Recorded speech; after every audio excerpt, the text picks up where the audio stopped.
Chapter 1. Bangkok. The first time I heard of the beach was in Bangkok, on the Khao San Road. Khao San Road was backpacker land. Almost all the buildings were guest houses for travellers on their way into or out of Thailand. It was a place between east and west. I'd landed in Bangkok from England in the late afternoon. As soon as the taxi dropped me on the Khao San Road, I caught the smell of dope. Half the travellers wandering past me were stoned. I found a cheap guest house easily, and a quarter of an hour later, I was settling into a room that was only slightly larger than a double bed. The walls were dirty and bare, and stopped before they reached the ceiling, so I could hear everything in the rooms on each side of me.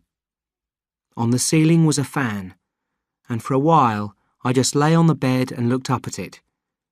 It was calming, and the mixture of the heat and the gentle noise of the fan soon sent me to sleep. I slept deeply until I heard the man's footsteps in the corridor. They were different, too weird to sleep through. They dragged on the floor, and a stream of British swear words floated into my room as the man tried to unlock his door. Then his light came on, and frowning, I looked at my watch. It was 2 a.m, early evening in England, and I wondered if I would ever manage to get back to sleep. The man coughed. Then I heard him rolling a joint. Soon there was blue smoke caught in the light above the dividing wall. "Bitch," said a voice suddenly. "I could be dead." The voice paused while the man coughed. I was wide awake now. "Cancer in the coral, blue water, my beach. Nearly killed me," the man continued. He had an accent, but at first I couldn't think where he came from. "Beach," he said again, spitting out the word. A Scottish accent. Beach. Then suddenly the man's head appeared in the gap between my wall and the ceiling. "Hey," he said. I didn't move. I was sure he couldn't see me. "Hey, I know you're listening in there. I know you're awake. Here." Something sailed through the darkness and landed on my bed. The joint he'd been smoking. I grabbed it to stop it burning the sheets. Holding up the joint, I asked, "Do you want this back?" "You were listening," he replied, ignoring me. "You heard me talking about the beach. Tell me what you heard." "I didn't hear anything." "You're lying. You were listening," he shouted.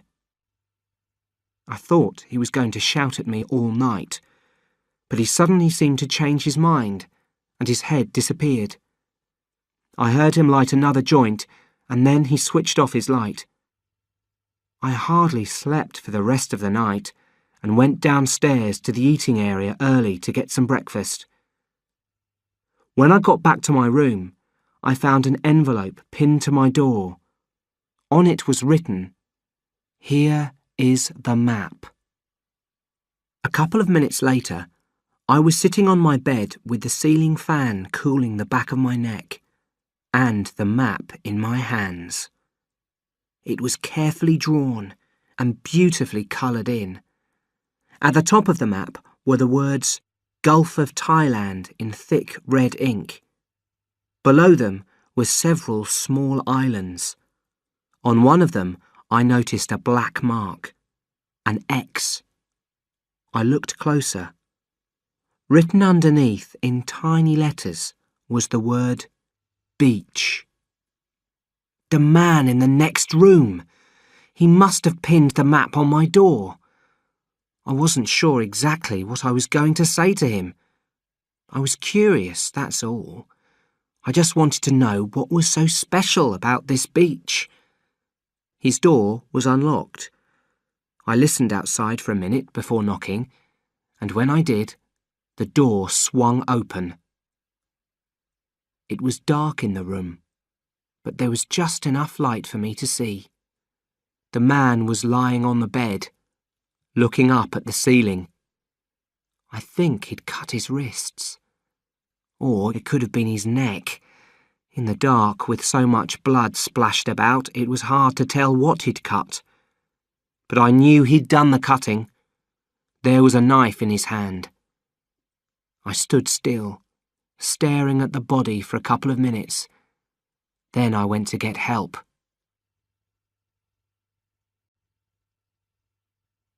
The policeman was sweating, but not with the heat. It was the effort of speaking English. When he came to a difficult word or a complicated sentence, he would stop and wipe the sweat from his forehead. "Mr. Duck, your friend, yes?" he asked. I shook my head. I'd never met him before last night. And listen, Daffy Duck can't be his real name. It's a joke name. "Joke name?" said the policeman. "Not a true name," I explained. Daffy Duck is a character in a children's film, like Bugs Bunny or Mickey Mouse. "Ah, so dead man gives false name to guest house," said the policeman when he finally understood what I was saying.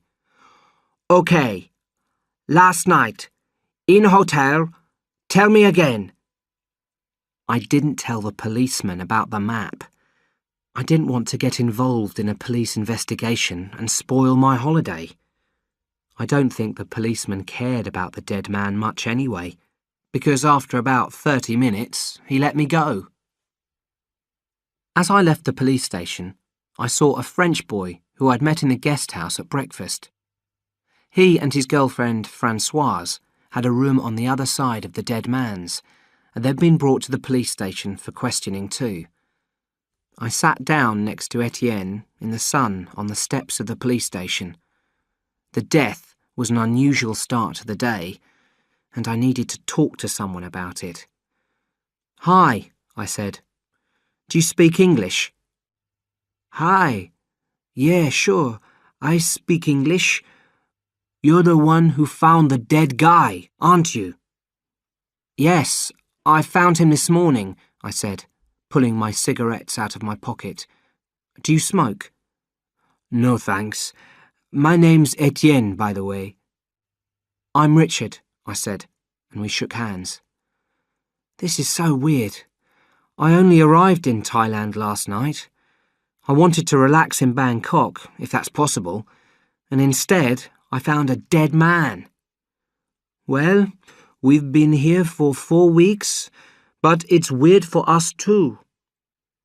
"So where have you been for the last month? Not only in Bangkok, surely?" "Oh no, we've been in the north, Chiang Mai, walking in the hills and rafting on a river. Very boring, no?" "Boring?" I asked, surprised. "Yeah, I wanted to do something different. All travellers want to do something different, but in the end, we all do the same thing. There's no, adventure?" "Yes. We come to Thailand for an adventure, but all we find is this," he said, pointing down the Khao San road. "This dead man," he continued after a few seconds. "He was very strange. He used to talk about a beach every night." "I know where the beach is," I said. Etienne looked interested. "I've got a map. He drew it for me. I found it pinned to my door this morning. It shows where the beach is and how to get there. I've got it in my room." "Did you tell the police?" Etienne asked. "No, I didn't want to get involved. Maybe they'd think I knew him or something, but I didn't. I'd never met him before last night."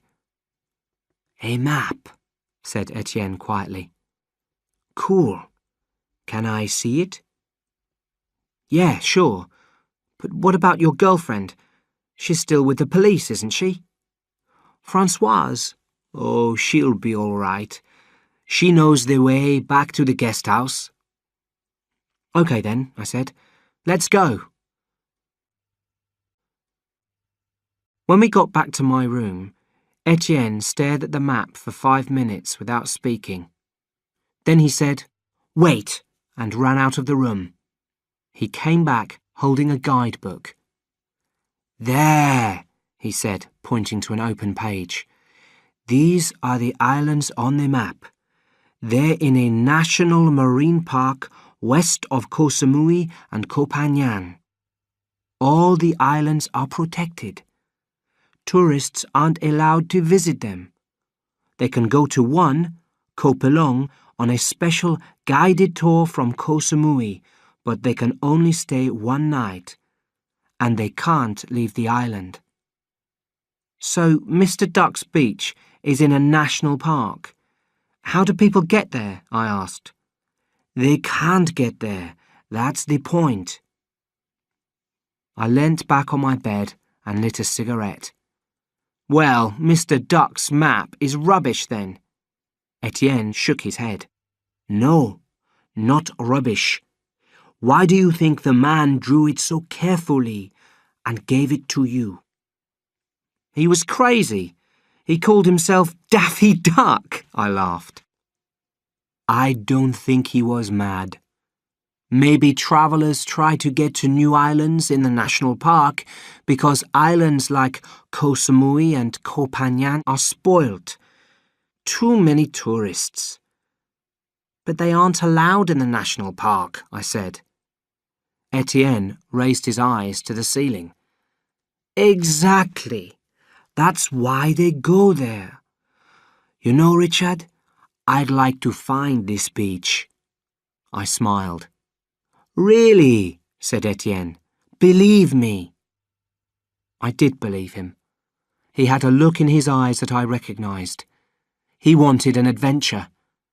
I could tell that he was already listening to the sound of the waves on this idyllic beach, or hiding from the marine park guides as he made his way to the island. At that moment, Françoise arrived. She was one of the most attractive girls I'd ever seen. I didn't want to seem impressed by her looks, so when she put her head round the door, I just looked up, said hi, then went back to studying the map. Etienne spoke to her quickly in French. I couldn't follow the conversation, but I recognised a few words, including my own name once or twice. I think she was annoyed that he'd left the police station without her. After some minutes, their voices relaxed. Then Françoise said, "May I have a cigarette, Richard?" "Sure." I gave her one and held out a light. "So, what's this map then?" she asked. "I found it on my door," I started to explain. "Yes, Etienne's already told me. Can I see it?"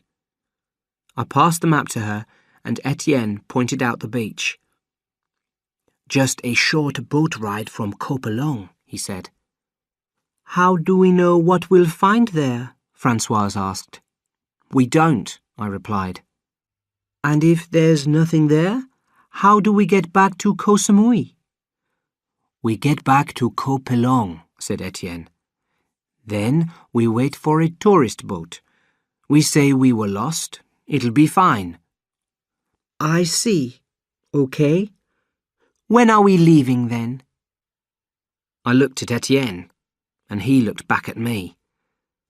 "I'm tired of Bangkok," Françoise continued. "Let's get the night train south tonight." "Yeah, but," I said slowly, surprised by the speed at which events were developing. "We're going," said Françoise, and put out her cigarette on the floor as if that was the end of the discussion. And it was. We took the night train south from Bangkok first class. I didn't feel able to relax until I was in bed on the train, away from Etienne and Françoise. Things had been awkward since leaving the guest house. I had no objection to their company, but I was beginning to think about the reality of our plans. Also, I realised that we were complete strangers, something I'd forgotten in the excitement of our quick decision to find the beach together. I'm sure they were feeling the same, which was why they were as quiet as I was.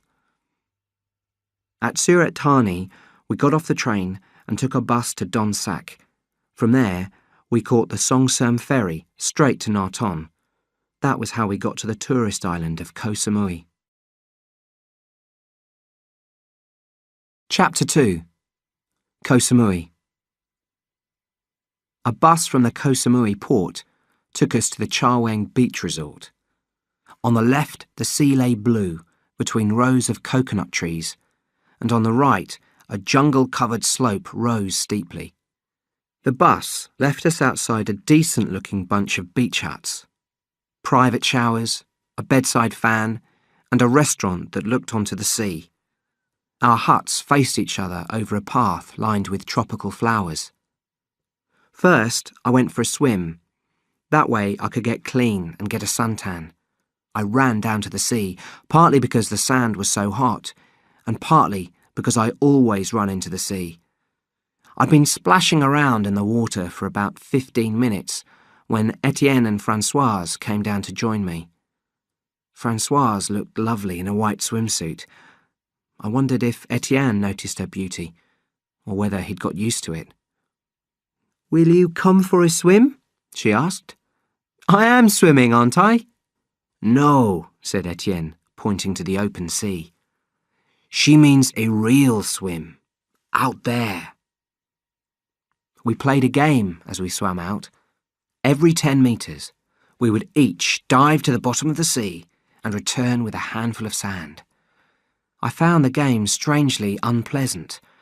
A metre underwater, the warmth of the tropical sea would stop, and it would suddenly turn cold. The further we swam, the blacker and finer the sand became. Soon, the water at the bottom became too dark for me to see anything, and I could only kick out blindly with my legs until my hands sank into the sand. "How far out shall we go?" I asked, when the sunbathers on the beach behind us looked like insects. Etienne smiled. "You would like to go back now?" "You are tired, Richard?" Françoise asked, eyebrows raised. "We can go back." "I'm fine," I replied. "Let's swim further." At 5 that afternoon, the temperature cooled. The sky turned black, and it rained heavily. I sat outside my hut, under the roof, watching the storm. After some time, 2 guys came racing up the beach, laughing and shouting. They ran up to the hut next to mine. "Man!" one of them shouted. "What a storm! Whoop!" Americans, I thought. They tried to get into their hut, but the door was locked. "Lost our key," the guy with white blonde hair shouted at me. "Can't get in." I nodded. "Bad luck. Where did you lose it?" "Down the beach, man. A long way from here." "Hey, can we come and sit with you? You want to smoke a joint?" "Sure," I said. "Excellent!" The 2 of them ran over to my hut and introduced themselves. "I'm Sammy," said the one with white blonde hair. "And this is Zeph. Cool name, huh?" "Definitely," I answered as we shook hands. Sammy started rolling a joint. We smoked and chatted and watched the lightning out at sea. They made me laugh with their funny jokes and stories. After a while, we were too stoned to do anything except sit in silence and listen to the thunder. An hour or 2 after dark, a tiny Thai woman came over from the restaurant and gave Zeph a spare key to their hut. As I stood up to say goodnight, Sammy said, "Hey, nice meeting you. See you tomorrow, man." "Sure," I said, and shut my door behind me. The next morning, the sky was still cloudy. Rubbing the sleep from my eyes, I walked over the cool sand to the restaurant and found Etienne and Françoise eating breakfast. I ordered a fruit salad and sat down with them. "Who did you meet last night?" asked Etienne as I pulled up a chair. "We saw you talking outside your hut." I pulled out a cigarette to kill time before breakfast arrived. "A couple of Americans, Zeph and Sammy." Francoise nodded. "Did you tell them about our beach?" "No." I lit my cigarette. "I didn't." "You shouldn't tell people about our beach." "I didn't tell them." "It should be a secret." "That's why I didn't tell them, Francoise," I answered. Etienne interrupted, smiling nervously. "She was worried you might have—" "I didn't even think of it," I replied, annoyed, and put out my cigarette hard. When breakfast came, I made an effort to relax and told them some of the Americans' jokes. Francoise thought they were extremely funny. Her laughter improved the atmosphere, and we began making plans for the day ahead. We decided that we had to hire a boat. We couldn't hire one from the normal travel agencies because tourists weren't allowed to go to the islands in the marine park. Instead, we would need to find a fisherman who was unaware or unconcerned about the marine park rules. After breakfast, we set off up the beach. It didn't take us long to find a fisherman who agreed to take us to the marine park. "That can be arranged," he said, smiling at us. "Of course, yes. Not difficult for me to do that." He looked at the map in Etienne's guidebook. "Actually, my friend, your book is not correct. You can stay Copelong 1 night, 2 nights is okay, but this island, you can only stay 1 night. He took Etienne's book and pointed to an island close to Copelong. Etienne looked at me and smiled. From my memory of Mr. Duck's map, the island that the fisherman was pointing at was next to our beach island. "Okay," said Etienne, "but we want to stay more than 1 night. That is possible?" The fisherman looked over his shoulder.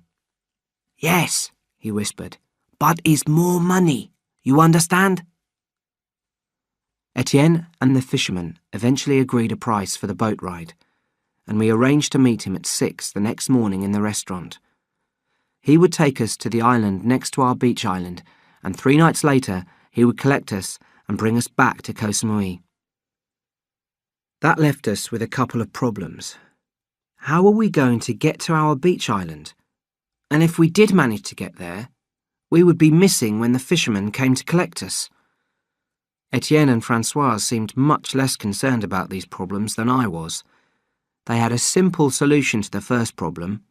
We would swim. By examining Mr. Duck's map and the map in their guidebook, they decided that the islands were about 1 kilometre apart. According to them, we could swim that distance. I wasn't so confident, remembering the diving game from the day before. The tide had pulled us a long way down Chaweng Beach as we swam. If the same thing happened between the islands, the length of the swim could double. Sunset was marvellous that evening.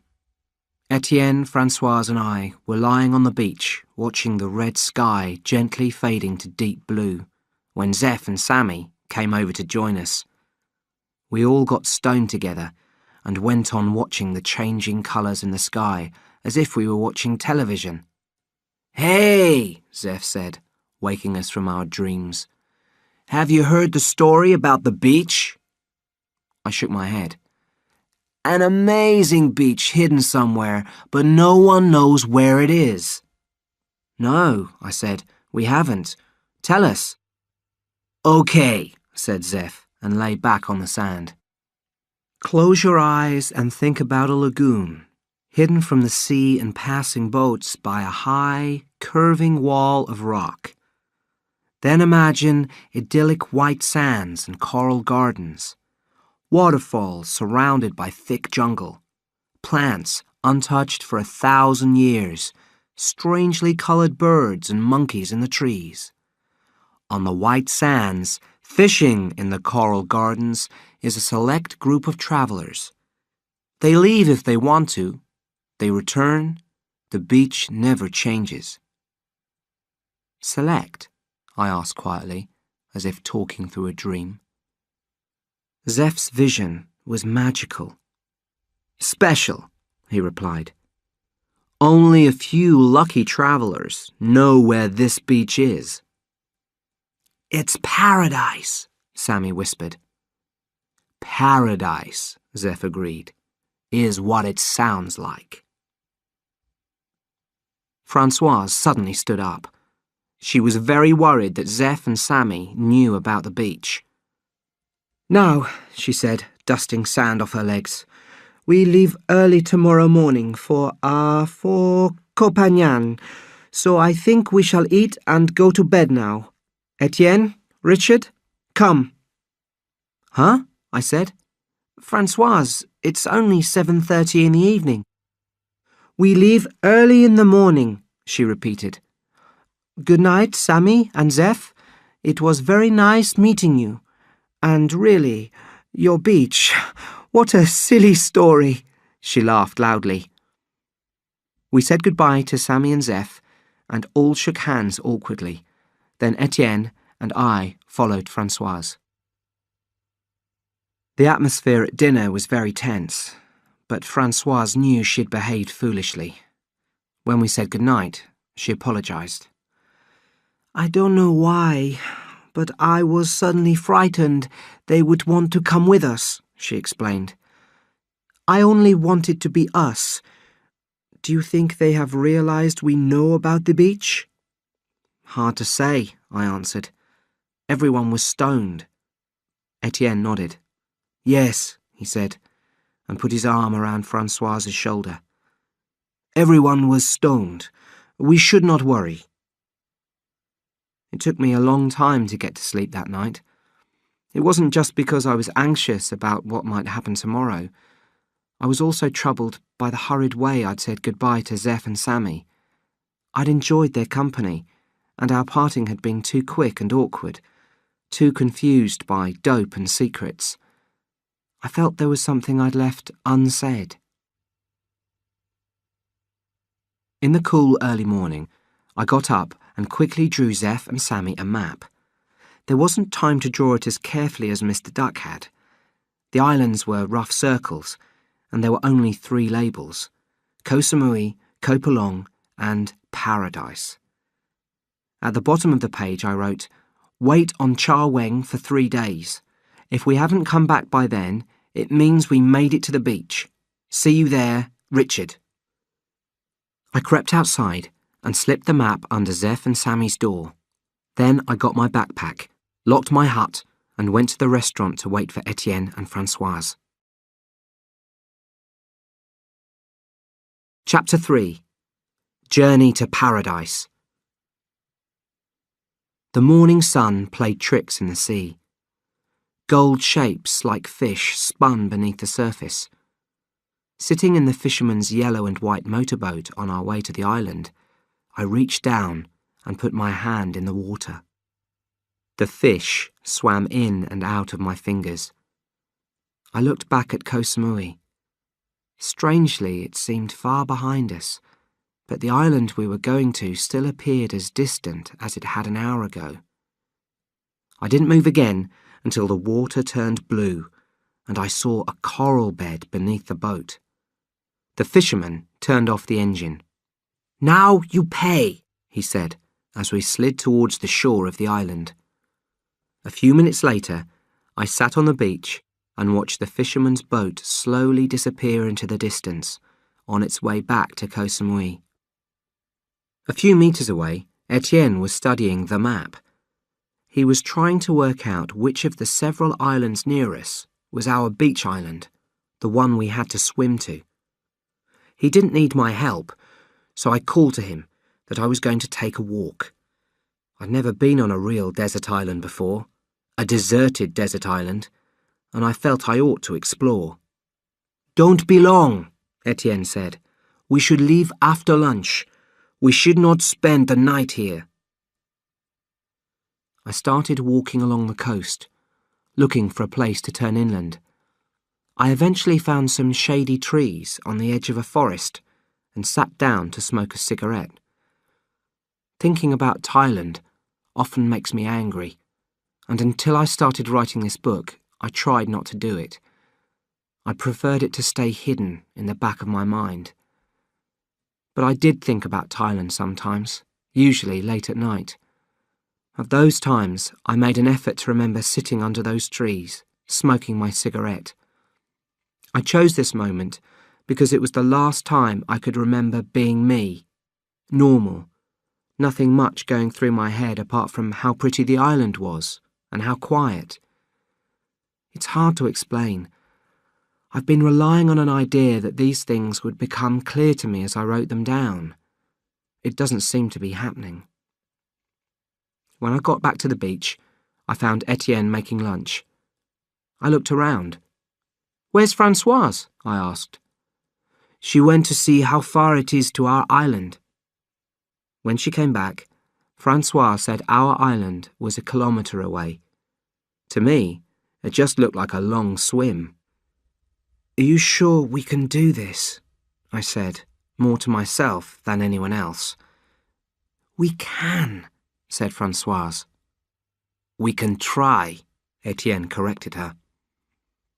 We each took a few essential things from our backpacks and put them in strong plastic bags. The idea was that the bags would float on the water as we swam. They were strong enough to lean on, so we only had to swim with our legs. Then we hid our backpacks under some bushes. At 3:45, we were ready to leave. As we started to swim, I heard Françoise say behind me, "Maybe more than 1 kilometre." Etienne said something in reply, but it was lost as a wave broke. The swim passed in stages. The first was full of confidence, chatting and making jokes about sharks. Then, as our legs began to ache, we stopped talking. The jokes about sharks became fears, and I started to doubt that I had the strength to finish the swim. We were about halfway between the two islands. Not being able to finish the swim would mean dying. And then, strangely, things became easier. My legs seemed to kick automatically, allowing my mind to move beyond the pain. I was just thinking that I should try to pass my driving test if I got back to England, when I saw some wood on the beach ahead and realised we were nearly there. When we reached the beach, we all fell exhausted onto the wet sand. "We've done enough," I said. "We're staying here tonight." "But our special beach may be close, no?" said Etienne. "Shh!"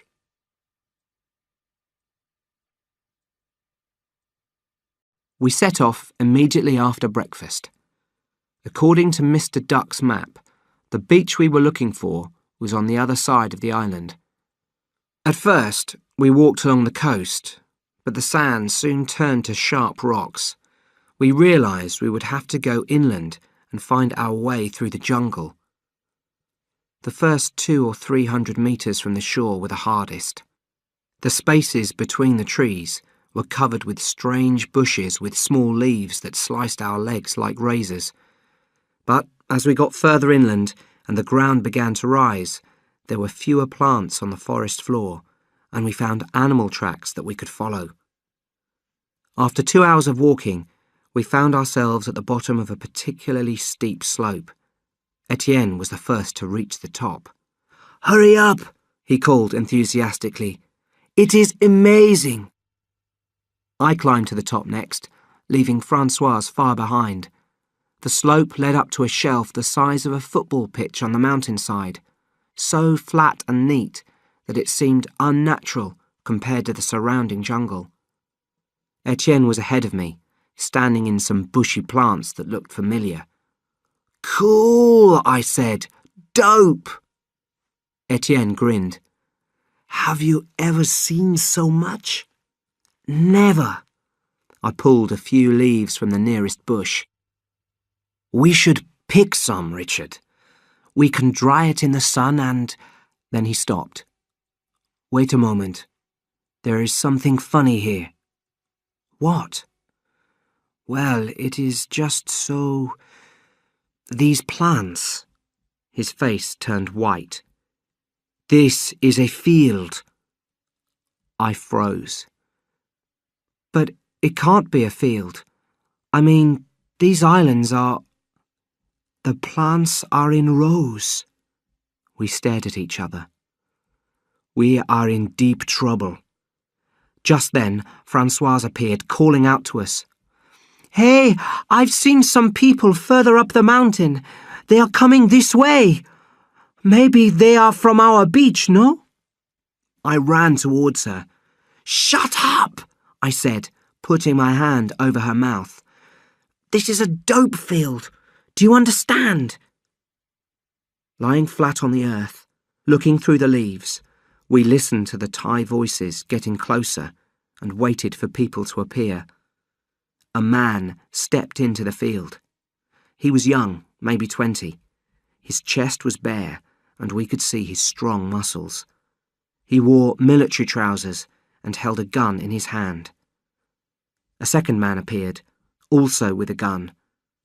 They stopped and exchanged a few words.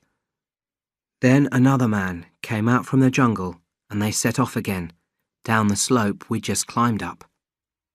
2 or 3 minutes after their voices had faded away, Francoise suddenly burst into tears.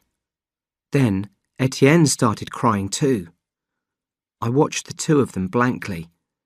The shock of discovering the fields and the tension while we'd been hiding had left me feeling empty. Finally, I managed to say, "Okay, we've got to leave. They might come back soon and find us." "Richard," said Etienne, "I do not want to die here. You must get us out." "I must get them out? Me?" I couldn't believe my ears. But just by looking at him, I could tell he wasn't going to take control of the situation. And neither was Francoise. She was staring at me with the same scared expression as Etienne. So, having no choice, it was me who took the decision to go on. I have almost no memory of the few hours after leaving the dope field. I think I was concentrating so hard on our immediate survival as we made our way down the other side of the mountain that I can't remember anything until we reached the waterfall. It was the height of a 4-story building, the kind of height I hate to stand upright near, so I crawled to the cliff edge on my stomach. On either side of the waterfall, the cliff continued, eventually curving around into the sea, then, unbroken, rejoining the land on the far side. It was as if a huge circle had been cut out of the island to form a lagoon in a wall of rock, just as Zeph had described. From where we sat, we could see that the cliffs were no more than 30 metres thick, but a passing boat could never guess what lay behind them.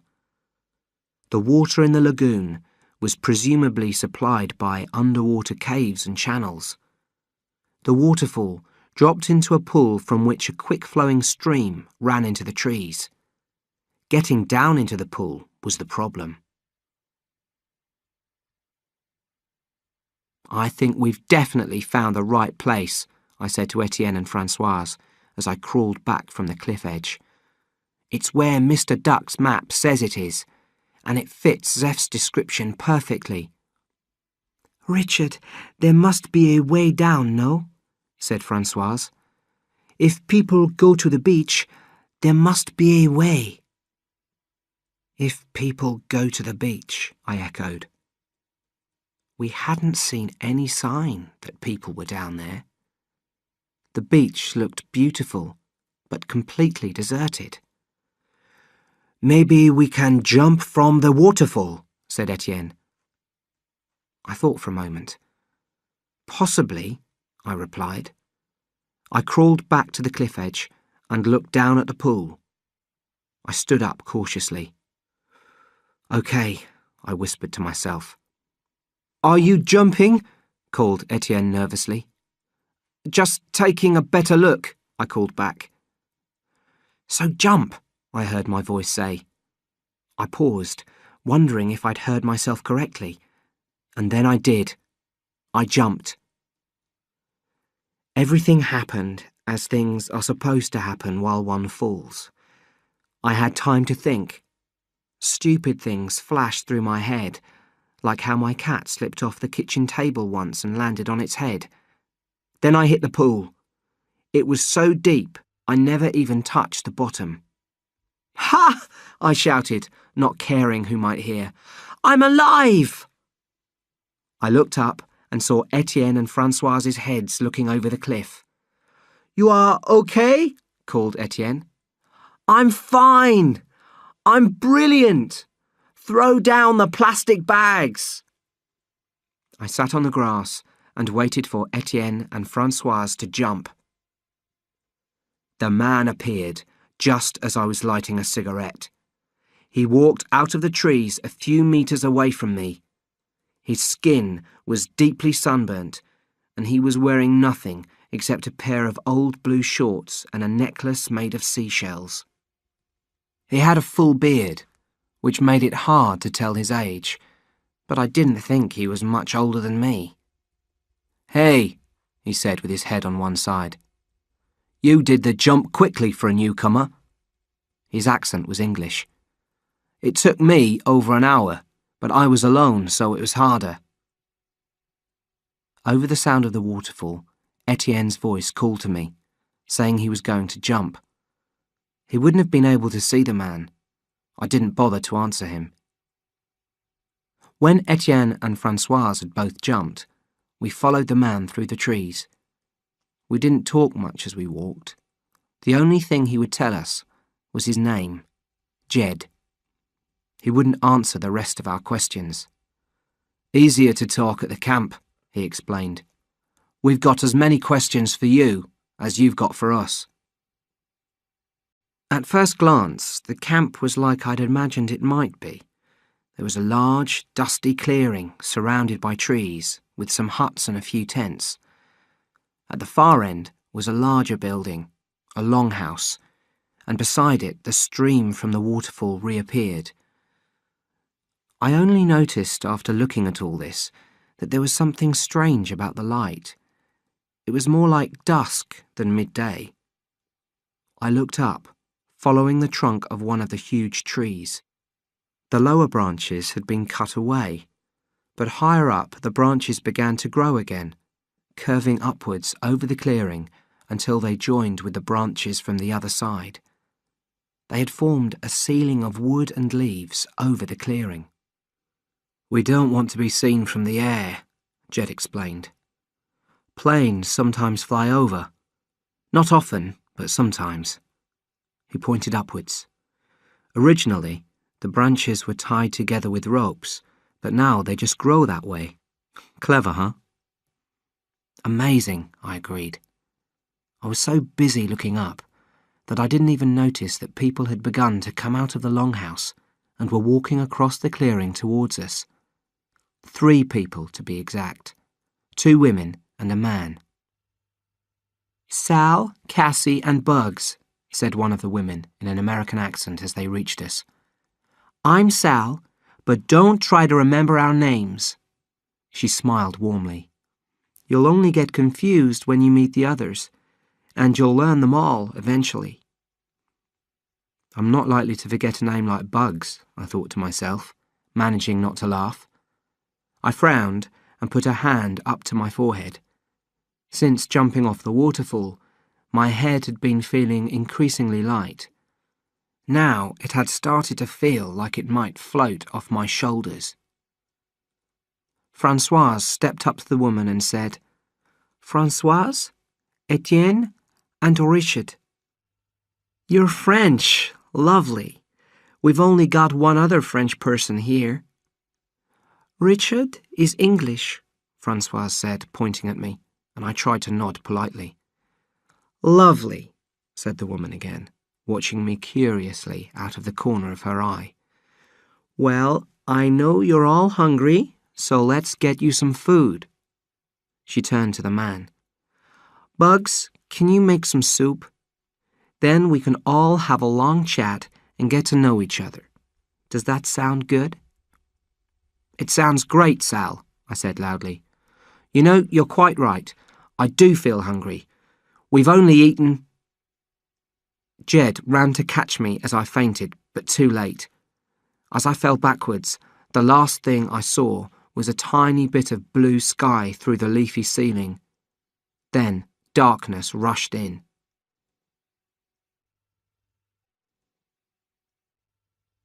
Late morning, I guessed. Only from the heat. In the darkness of the longhouse and the steady light of the candle, there was nothing else to reveal the time. The woman called Sal sat at the foot of my bed. She was wearing a yellow t-shirt, and her long hair was tied back from her face.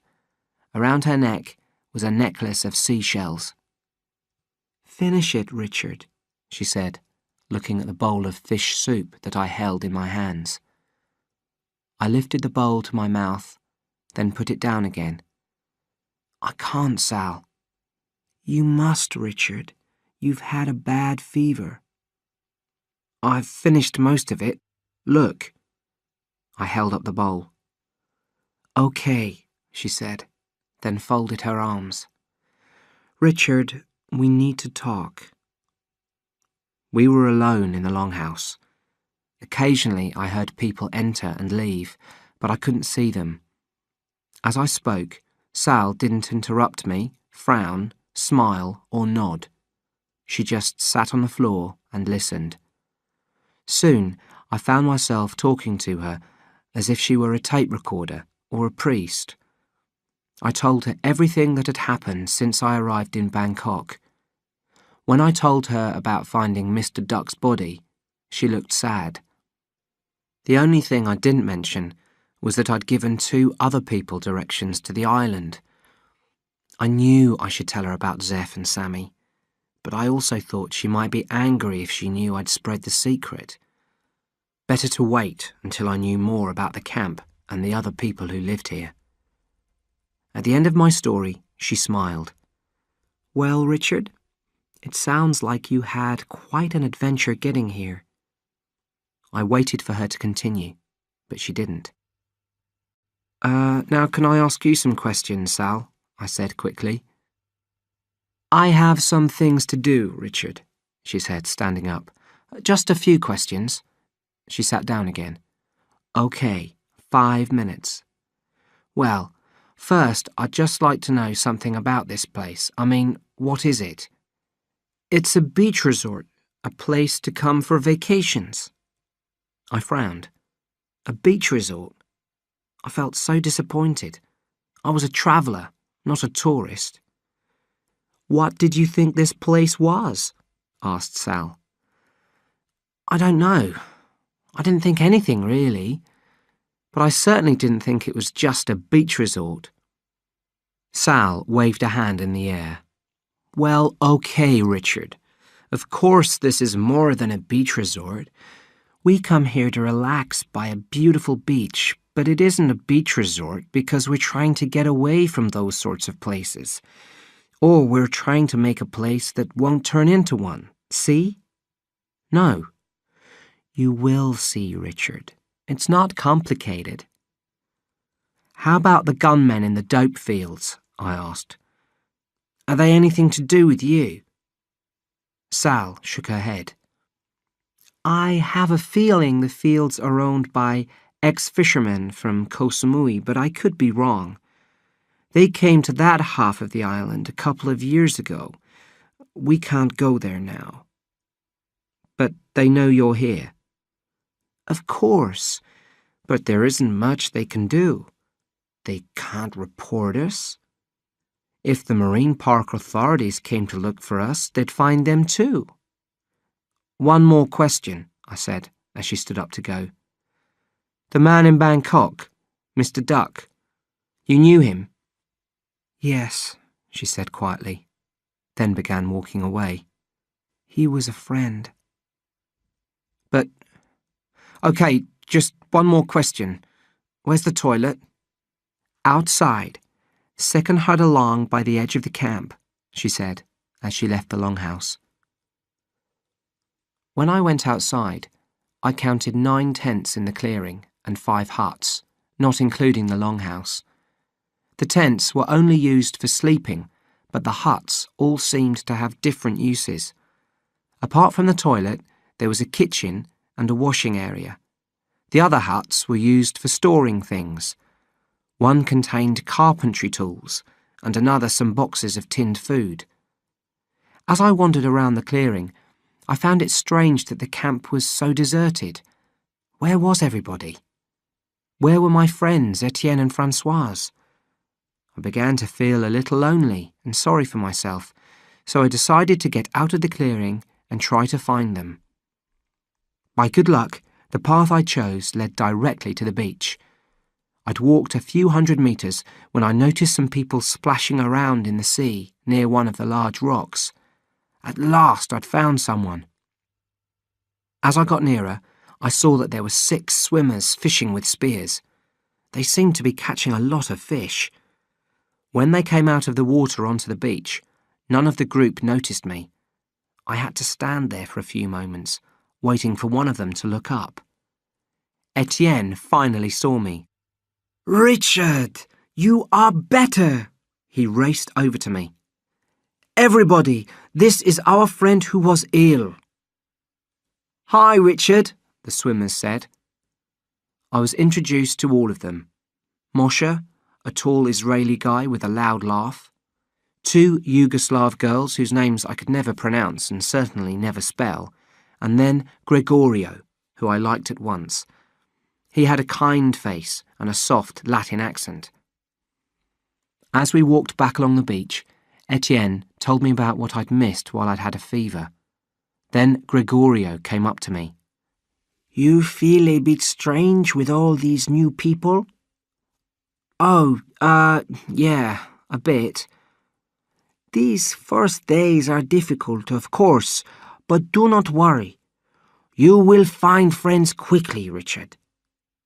I smiled. The way he spoke made me feel a lot better. When we got back to the camp, it was full of people.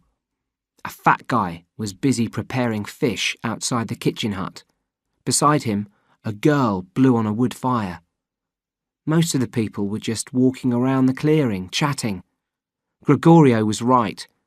I did feel strange, a bit like a new boy in school. As I looked around, I wondered which of the faces would become my friends. Chapter 4. Beach Life. After that first day, wandering around the clearing, I didn't really question a single thing about the beach. I soon felt like I'd been living there all my life. Koh Samui became a dreamlike place, and I couldn't remember anything about Bangkok. On the 3rd or 4th day, I remember thinking that Zeph and Sammy might arrive soon and wondering how people would react. Then I realised I couldn't quite remember what Zeph and Sammy looked like. A couple of days later, I'd forgotten they might be coming at all. Routines developed quickly. I'd wake up at about 7:30 and go straight down to the beach for a swim with Etienne and another guy called Kitty. Then we'd go back to the camp and wash the sea salt off our bodies in the shower hut. Breakfast was at 8. Every morning, the people doing the cooking would boil a lot of rice, and it was each individual's responsibility to cook anything else they wanted. Most people had their rice plain, but a few made the effort to boil some fish or vegetables. I never bothered. After breakfast, people would separate. Mornings were for working, and everybody had a job to do. By 9, the camp was always empty. There were 4 main areas of work: fishing, gardening, cooking, and carpentry. Etienne, Françoise and I were in a fishing group. When we'd arrived, there'd been 2 fishing groups, but we made it 3. We were in one group with Gregorio. Moshe and the 2 Yugoslav girls were in another, and the last group was 3 Swedish guys called Carl, Sten and Christo. They were very serious about their fishing, and every day they'd swim through the caves in the cliff to the open sea. I felt lucky to be working in the fishing group. If Etienne and Françoise hadn't volunteered to go fishing on the first day, we might have had to do gardening or cooking. Those jobs didn't appeal to me. If there was a leader in the camp, it was Sal.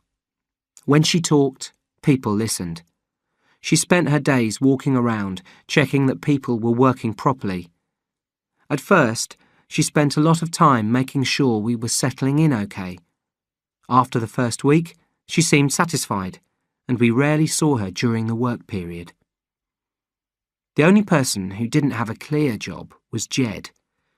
He spent his days alone and was usually the first person to leave in the mornings and the last person to come back.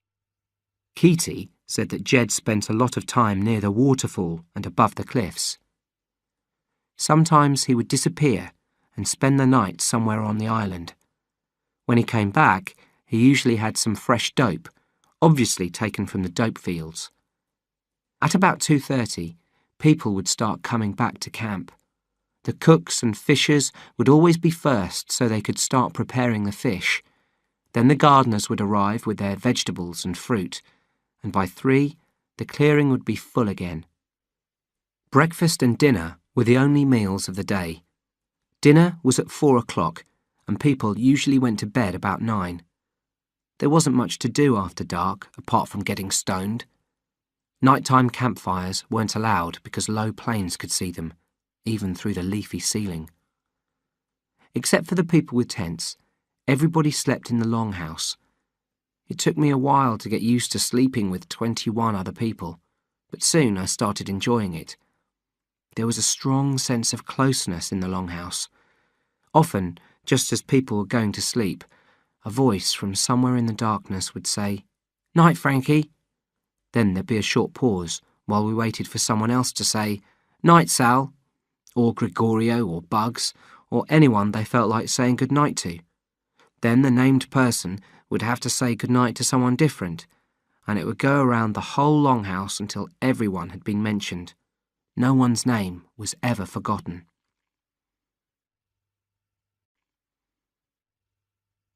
On the morning of my 4th Sunday, everyone from the camp was down on the beach. Nobody worked on Sundays. The tide was out, so there was a large area of sand between the trees and the sea. Sal had organised a huge game of football.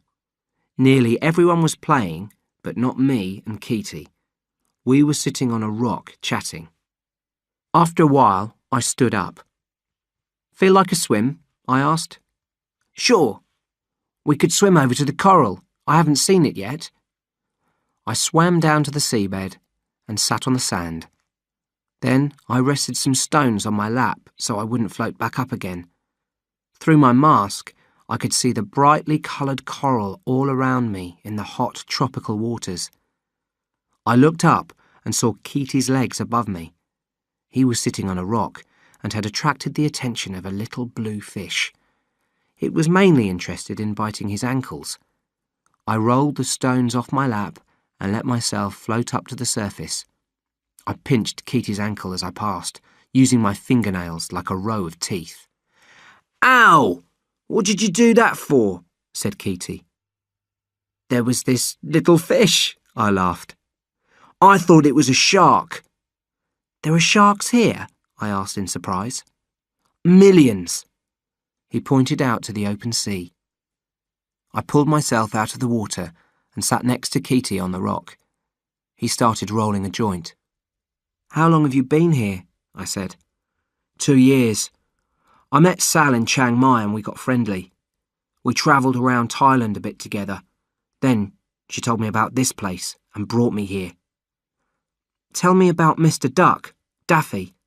No one talks about him." "Yeah, people were shocked when they'd heard he'd died," Keaty said. "I didn't really know him. He was a bit distant, to me anyway. I mean, I knew who he was, but we didn't talk much." "So, who was he?" Keaty looked surprised. "You don't know anything, do you, Rich? Haven't you seen the tree yet? The tree by the waterfall? You've been here just over a month." I don't think so." "Man," Keaty smiled. "I'll take you there tomorrow. Then you'll see." "Okay," I said, as he disappeared underwater. That night, just as the light was starting to fade, we were given our seashell necklaces. Sal and her boyfriend Bugs wandered over to where we were sitting and gave them to us. The necklaces were important to me. However friendly everyone was, Etienne, Francoise and I were the only ones without them. Now we'd got them, I felt we'd been officially accepted. I slipped the necklace over my head. "Well, thanks a lot, Sal." "Thank Bugs. He made yours." "Okay, thanks, Bugs. It's a really nice necklace." He nodded, then began walking back to the longhouse. I couldn't make up my mind about Bugs. It was weird, because he was exactly the kind of guy I usually make friends with. But there was something about him that I didn't like. My suntan was progressing well. The sky had been mainly cloudy over the first few days, but now I was getting as brown as I'd ever been. "Cool," I said the next day when we were fishing, noticing how dark my skin was. Etienne looked round. "What is it?" "Just my suntan. I'm getting really brown." Etienne nodded. "I thought maybe you were thinking of this place." "The beach?" "You said cool, so I thought you were thinking how good it is here." "Oh, well, I often think that. I mean, it was worth the trouble, wasn't it? After that long swim in the dope fields. You fish, swim, eat, lie around, and everyone's so friendly. It's such a simple life. If I could stop the world and restart life, put the clock back, I think I'd restart it like this. For everyone. You know what I mean?" Etienne nodded. "All these thoughts are the same as mine. The same as everybody's." I got out of the water and checked my watch. It was exactly midday. "I think I'll go and find Keaty now. He's going to show me a tree." "Tree?" "A tree by the waterfall. Tell the others where I've gone. See you later." Since arriving at the beach, I'd only been to the waterfall a couple of times and never on my own. It was partly because I had no reason to go there, but also, I now understood, because the area made me feel nervous. It represented a link between the beach and the outside world, the world I'd nearly forgotten. I found Keaty near the vegetable garden where he worked. "Hey," he said when he saw me. "What are you doing here?" "You were going to show me a tree. I left work early." "Right, I forgot. Let's go." It was a tree about 20 metres high to the right of the pool. I'd noticed it before when I'd been wondering how to get down from the top of the waterfall. Keaty showed me the marks cut into one side of the trunk. 3 names and 4 numbers. Bugs, Sylvester and Daffy. The numbers were all zeros. Sylvester, another name from a children's film like Bugs Bunny and Daffy Duck. "Who's Sylvester in the camp?" I asked Keaty. "Salvester." "Oh, so Sylvester is Sal, right?" He nodded. "So they were the first people here?" "The first. 1989. The 3 of them hired a boat from Copenhagen." "They knew about this place already, or—" "Depends who you talk to. Bugs said he'd heard about a hidden lagoon from some fishermen on Koh Palui, but Daffy used to say they found the place by chance." "By chance?" "Yeah, that's what he said. They didn't start the camp until 1990. They spent the second half of 89 going round India, then came back to Copenhagen at the end of the year. They saw that Copenhagen was becoming as spoilt as Koh Samui, and they wanted to stay somewhere completely unspoilt, especially Daffy. They really knew what they were doing. They'd organised most things in the camp by the time Sal brought me here, which was, 93. "So, when you came, were there as many people as now?" "More or less, apart from the Swedes and Jed." I looked back at the tree. "And the zeros, what do they mean?" Keaty smiled. "That was Daffy's idea. It's a date." "A date? The date of what?" "The date they first arrived." I thought that was 89. It was. Kitty touched the tree. But Daffy used to call it year 0. We started walking back towards the camp, and I thought about what Kitty had told me. The more I thought about it, the more I liked the idea of what Sal, Bugs and Daffy had done. From Kitty's words, I pictured the scene. January 1990. Maybe New Year's Eve, Copenhagen. Daffy, Bugs and Sal talking as the sun starts coming up. Sal's found a boat to hire. Bugs has some tools in his backpack.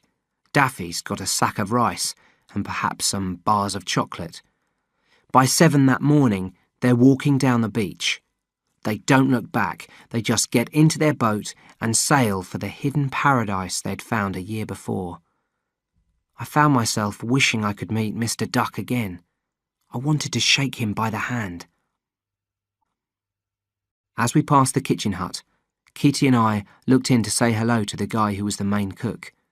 His face was an angry red and shining with sweat. "What's wrong?" I asked. "The rice," he said, marching out of the kitchen hut to one of the huts used for storing food. We followed behind. "There," he said, pointing to 3 empty sacks and 2 full ones.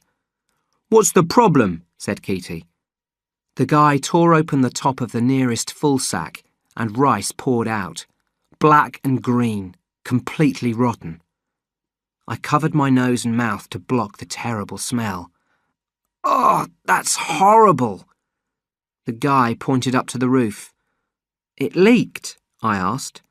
He nodded, too angry to speak, then marched back to his cooking. "Well," said Kitty as we walked back to his tent, "it isn't all bad news about the rice. You should be glad, Rich." "Why?" "No more rice means a rice run. You can get some more cigarettes." In the tent, Kitty lay on his back, smoking one of my last cigarettes. "I think," he said, "there are 2 main reasons why people don't like doing the rice run. Number 1, it's a complete nuisance. Number 2, it means visiting the world." "The world?" I asked. "The world. It's another Daffy thing. The world is everything outside the beach." "So what happens on the rice run?" "A couple of people take the boat and go to Copenhagen. Then they buy some rice and come back here." "We've got a boat?" I asked. "Of course. Not all of us are such good swimmers as you, Rich." "I didn't realise. I didn't think about that. Well, a quick trip to Copenhagen doesn't sound too bad." "Yeah." Now Kitty was grinning. "But you haven't seen the boat yet." An hour later, the entire camp sat in a circle. The news about the rice had been passed around quickly, and Sal had called a meeting. Kitty was sitting next to me. "I bet Jed volunteers," he whispered. "He loves doing special duties." I was going to reply when Sal clapped her hands and stood up. "Okay," she said. "As everyone knows, we've got a problem. We thought we had another 7 weeks of rice, but we've only got enough for 2 days. Now, this isn't a major crisis. Nobody's going to starve to death, but it is a minor one." Sal paused. "Well, you know what I'm going to say next. We need to go on a rice run. So, who's volunteering?" Jed put up his hand immediately. "What did I tell you?" whispered Kitty. "Thank you, Jed.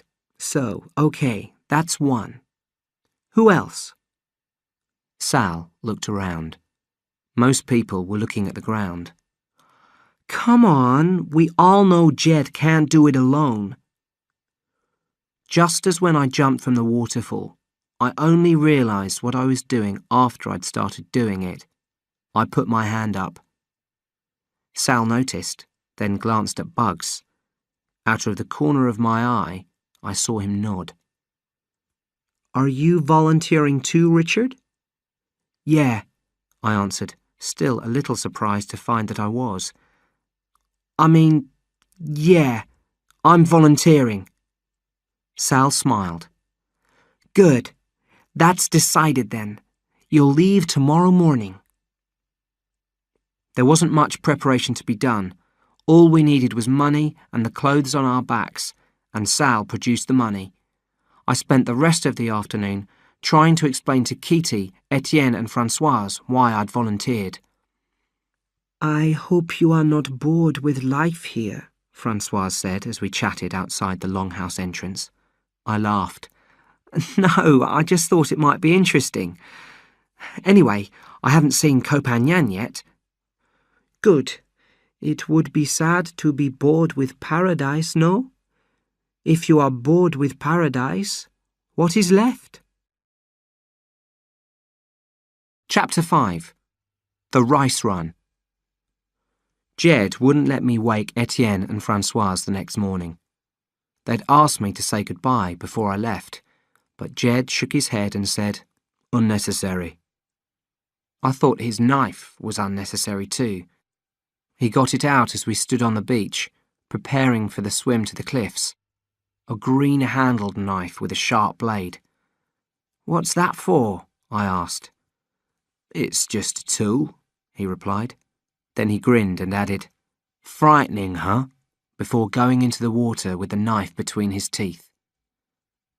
Until the rice run, Jed was a mystery to me.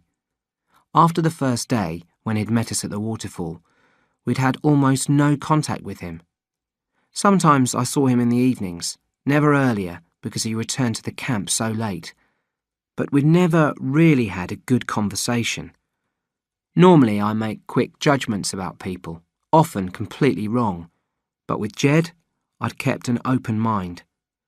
When we got to the cliffs, Jed explained that there were 3 caves that led into the open sea and our boat. We had to swim through one of them. You know this cave? Jed asked when we got to the entrance. I've seen it while I've been fishing. But you've never swum through it? No. He looked concerned. You should have. Golden rule. First thing you do when you arrive somewhere is find out how you can get out again. These caves are the only way out of the lagoon. You couldn't see through to the open sea because the roof of the cave dropped below water level. Jed explained that we had to swim through an underwater passage in the cave. I wasn't happy about swimming into the blackness, but Jed assured me that it was easy. You don't have to swim underwater for long. You get to the sea before you know it. Really? Yeah, it's low tide, so we only have to swim underwater through half the cave. When it's high tide, you have to swim like that through the whole cave, and even that's easy. Then he took a deep breath and slipped underwater, leaving me alone. I waited a minute in the water just inside the cave, listening to my splashes echo round the walls. My feet and legs were cold, reminding me of the diving game with Etienne and Françoise off Koh Samui. The echo began to scare me so much that I dived down into the inky water of the cave. Unusually for me, I kept my eyes shut as I swam. I guessed that with each kick I swam about a metre, and carefully counted my strokes to give me a sense of distance. After I'd counted 10, I began to feel worried. An ache was building up in my lungs, and Jed had said that the underwater passage was no more than a 40-second swim. At 15 strokes, I realised I had to make a decision about whether to turn back. I gave myself a limit of 3 more kicks. Then, my fingertips suddenly broke the surface of the water. I knew something was wrong as soon as I took a breath. The air was so bad that even though I needed oxygen desperately, I could only manage short breaths before I started being sick. I looked around me, but it was so dark I couldn't even see my fingers in front of my face. "Jed!" I called. Not even an echo. My first thought was that I should continue to swim down the passage. I assumed that I'd surfaced too soon, maybe into a pocket of air left open by the low tide. But I'd lost my sense of direction and didn't know which way to swim. By feeling around with my hands and feet, I seemed to find 4 passages, but it was hard to judge. There could have been even more. It was a frightening discovery. If there'd only been 2 passages, then whichever direction I chose to swim in, I'd either come up in the lagoon again or the sea. But these other passages could lead to nowhere. My second thought was to stay where I was and hope Jed would come to find me. But that wasn't very appealing either. I felt I'd go mad if I waited in the blackness. For a minute, I stayed still, thinking about what to do. Then I started to panic. I splashed around wildly, knocking into the walls, screaming out, "Help!" Then a second later, ignoring the disgusting smell, I breathed in deeply and went underwater. I took whichever of the 4 passages I found first and swam as hard as I could. I felt terrible. My legs and hands were knocking painfully against the passage walls, and there was a deep pain in my chest. After perhaps 50 seconds, I began to see red through the darkness. "It means I'm dying," I told myself as the colour grew brighter. In the middle of the redness, a spot of light started to form. Yellow, but I expected it to turn white. I was remembering a TV programme about how dying people see lights at the end of tunnels. Then suddenly I realised that the redness might not be death after all. It might be light, sunlight, passing through the water and the lids of my tightly shut eyes. I forced myself to make one more hard kick and came straight up into brightness and fresh air. There was Jed, sitting in the sun on a rock. Beside him was a long boat, painted the same blue-green as the sea. "Hey," he said, not looking round. "You were a long time." I couldn't answer at first, because I couldn't breathe properly. "What were you doing back there?" "Drowning," I finally managed to say. "Didn't you hear me?" "Sure," he said, running the blade of his knife against his beard. "Now we've got to get the boat started." "Jed, listen to me. I was stuck in an air pocket with more than one exit and nearly drowned." For the first time, Jed looked at me. "An air pocket?" he said. "Are you sure?" "Of course I'm sure." Jed frowned. "Well, that's weird. I've been through there 100 times and I've never found any air pockets. And there were several exits?" "4 at least. I could feel them and I didn't know which one I should take. It was terrible." "I'm sorry, Richard, I really am. I honestly didn't know that could happen. It's amazing. Everybody on the beach has swum through that cave and no one's ever got lost." He held out a hand and pulled me onto the rock. "I might have died." Jed nodded. "You might have. I'm sorry." 20 minutes later, I was ready to set off for Copenhagen. I liked our boat immediately. I liked its Southeast Asian shape and the brightly painted patterns on the front. "Right," I said when we were both in the boat. "Let's start the engine." I recognised the engine type. "Here we go," I shouted, and the engine roared into life. When we set off, I was keen to get to Copenhagen. I was pleased to be doing something important for the beach. But an hour later, as the shape of the island was forming on the horizon, my keenness began to be replaced by anxiety. I was suddenly aware that meeting the world would bring back all the things I'd forgotten. I wasn't exactly sure what these things were, but I knew I didn't want to be reminded of them. I looked at Jed and guessed that he was feeling the same. To avoid thinking about the world, I started daydreaming about Françoise and how beautiful she was.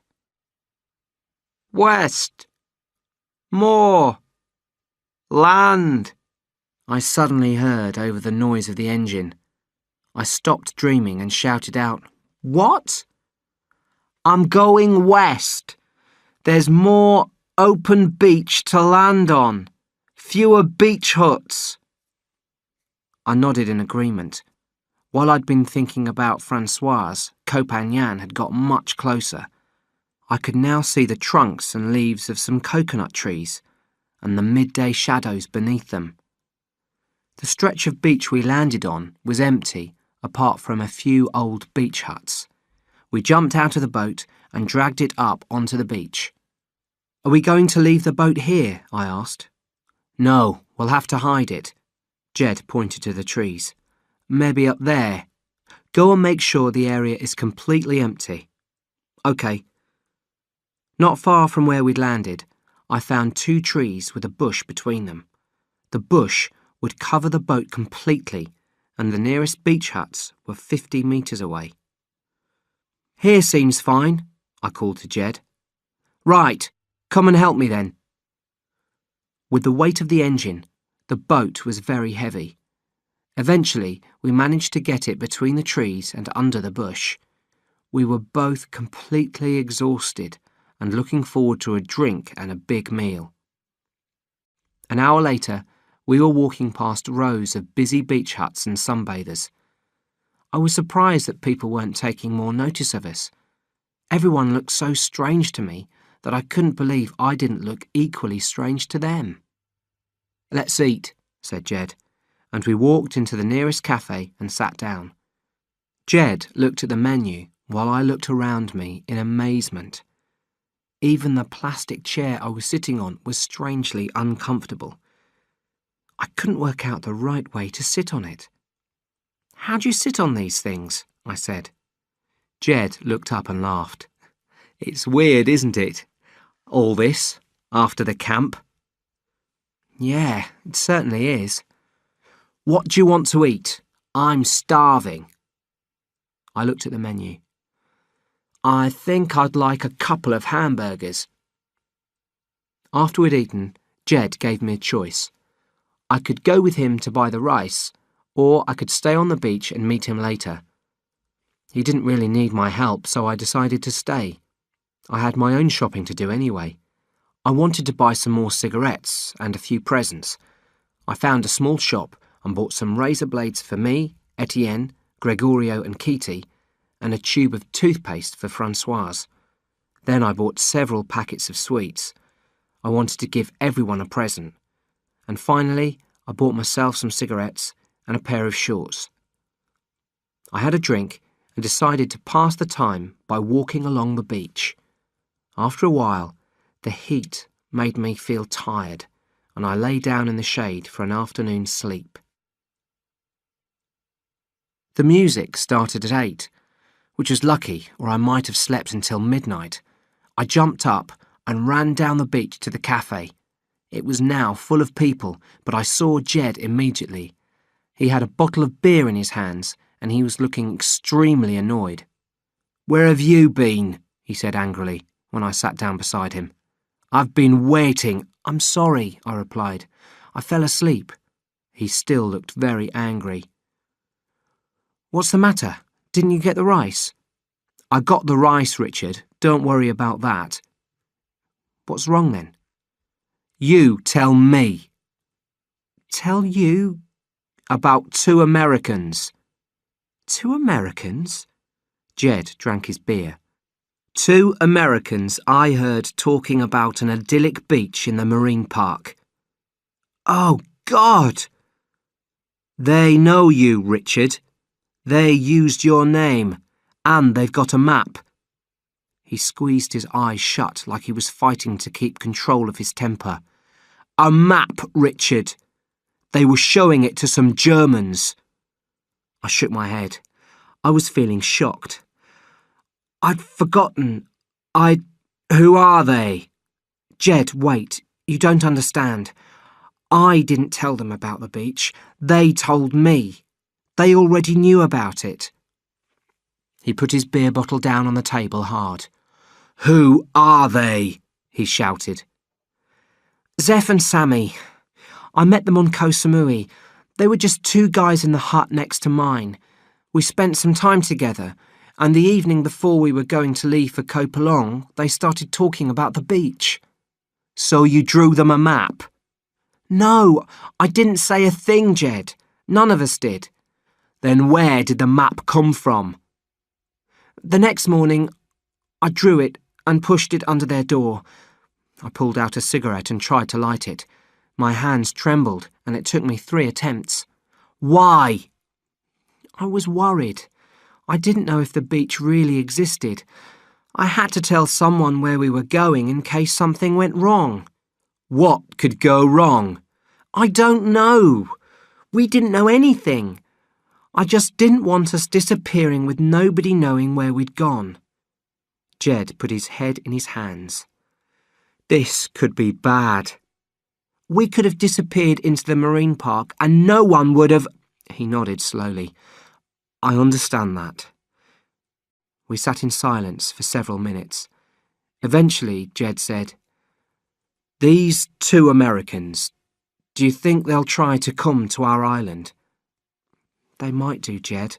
I don't know them well enough. God, this could be so bad. Then suddenly, he laid his hand on my arm. Listen, he said. Are you blaming yourself? I nodded. Don't. I'm serious. Whatever happens with these Americans, it isn't your fault. If I'd been in your situation, I'd have done the same thing. What do you mean, whatever happens? I asked. I mean, whatever happens, I don't want you to blame yourself. It's important, Richard. If you really want someone to blame, blame Daffy. Anyway, we might not even have a problem. In a few weeks, the Americans will probably be flying home, and the map should go with them. Even if they stay in Thailand, they might not bother trying to reach us. The trip isn't easy. Well, I hope you're right, I said quietly. All we can do is hope and wait. He finished his beer and stood up. We've got to get the rice back to the boat now. Are you ready? Yes. Around the back of the cafe was a narrow passage between 2 beach huts. Jed had hidden the rice sacks there. We set off along the beach, dragging the sacks along the sand. After a while, we stopped for a cigarette and ate some of the sweets I'd bought. I'm sorry if I was angry with you, Jed said. You didn't deserve it. It's all right. When we get back to the camp, Richard, don't mention the Americans to anyone. But Sal and Bugs, I don't think they'll understand. Okay, if you think that's the right thing to do. It took us another 3 hours to get back to the boat. We left the sacks beside it, then lay down on the sand. Jed went to sleep at once. I lay beside him and looked up at the stars, wishing I was living in a world where I hadn't given the map to Zeph and Sammy. We woke up at dawn the next day, put the rice in the boat, and made the journey back to our island. When we got back to the camp, no one seemed at all interested in our trip. A few asked, "How was it?" out of politeness, but as soon as I began telling them, they looked bored, and no one was very enthusiastic about the presents I bought them either. It seemed that they weren't interested in anything outside the beach. I was disappointed by their reactions, but not for long. I soon began to forget the world too, as I had when we first arrived at the camp. Within a week, nothing much existed for me beyond the lagoon and its circle of cliffs. My worries about Zeph and Sammy didn't disappear so quickly, though. I was kept awake, worrying about what plans they and the mysterious Germans might be making. But it was hard to go on worrying, even about them, as the days passed and nothing happened. A few weeks after the rice run, I woke up to the noise of rain on the longhouse roof. It had rained only 3 or 4 times since I'd arrived at the beach, and no more than short showers. This was a tropical storm, even heavier than the one on Koh Samui. A few of us stood around the longhouse entrance, looking out across the clearing. Bugs was standing outside in the pouring rain, looking up at the sky. "Stupid fool," someone said, looking at Bugs. "Thinks he's God," someone else said. and we all laughed. I would have said something too, but just then Sal came out at the far end of the longhouse and started walking towards us. "What's the delay?" she asked. Nobody answered her, so I said, "Delay about what?" She looked at me and said angrily, "Fishing, gardening, work. What are we going to eat with your rice if no one goes fishing or gardening?" People started slowly moving out into the rain. As I ran down to the beach, I thought about the conversation at the longhouse entrance. I'd never mentioned the way bugs annoyed me, not even to Kitty, but from the way the others were talking, I began to wonder if they felt the same way. The thing that I'd noticed most was the way we'd all gone quiet when Sal came over. I felt like I'd witnessed some kind of division among the people in the camp, and possibly been included in it. The rain continued to pour all that week and half the next, but in the early hours of Thursday morning it stopped. Everyone was relieved. One day, on my way back from the beach where we'd been fishing, I met Sal. "Richard, are you going back to the camp?" "Yes." "Will you walk with me to the garden? I've got to go down there and I'd like some company. We haven't had a good chat for a long time." I nodded. "Okay, sure." Sal walked slowly. Sometimes she paused to look at flowers. Sometimes she stopped for no apparent reason. "Richard," she said after some time, "I want to tell you how pleased we all are that you found our secret beach." "Thanks, Sal," I replied, already understanding that this conversation wasn't just a friendly chat. "Can I be frank, Richard? When you three arrived, we were all a little worried. Perhaps you can understand why." "Of course. But you all fitted in so well. Better than we could have hoped. We really appreciated you doing the rice run, Richard." "Oh, well," I said, trying to look modest. "I feel a little guilty about the way I spoke to you that miserable wet morning at the longhouse entrance. I don't consider myself to be the leader here, but—" "You are the leader, really, Sal." "Oh, maybe in some ways I am," she laughed. "People come to me with their problems, and I try to sort them out. Kitty, for example. I know you and Kitty are close, so I presume you know about his problem. He wants to stop gardening." I knew Kitty hated work in the garden and wanted to join one of the fishing groups. "That's right. But it isn't easy moving people to different jobs. I've been telling him it isn't possible for months. He was going to start fishing when your little group arrived. He was terribly disappointed, Richard. I realize now that if I'm going to improve his situation, I'm going to have to move someone." "Who?" I asked in an anxious voice. "I'm sorry, Richard, but it has to be you. I don't have a choice." "Oh no, Sal, please, I really don't want to move. I love fishing and I'm good at it." "I know you are, Richard, I know. But try to see it from my position. Kitty needs to move out of the garden. I can't separate Etienne and Francoise or the three Swedes. Gregorio has been fishing for 2 years. The Yugoslavs don't know how to do anything else. Honestly, Richard, if I had a choice—" "Yeah," I said, looking at the ground. "And I'm not going to make you do gardening." "You aren't?" A terrible thought crossed my mind. If I wasn't going to do gardening, maybe I'd be doing carpentry with bugs. Any job would be better than that. "No, you'll be working with Jed. He wants a partner on his trips round the island, and he suggested you." I looked up. Jed. Cool! It had never occurred to me that Jed might want someone with him. Although we'd become friendly, I thought he preferred being alone.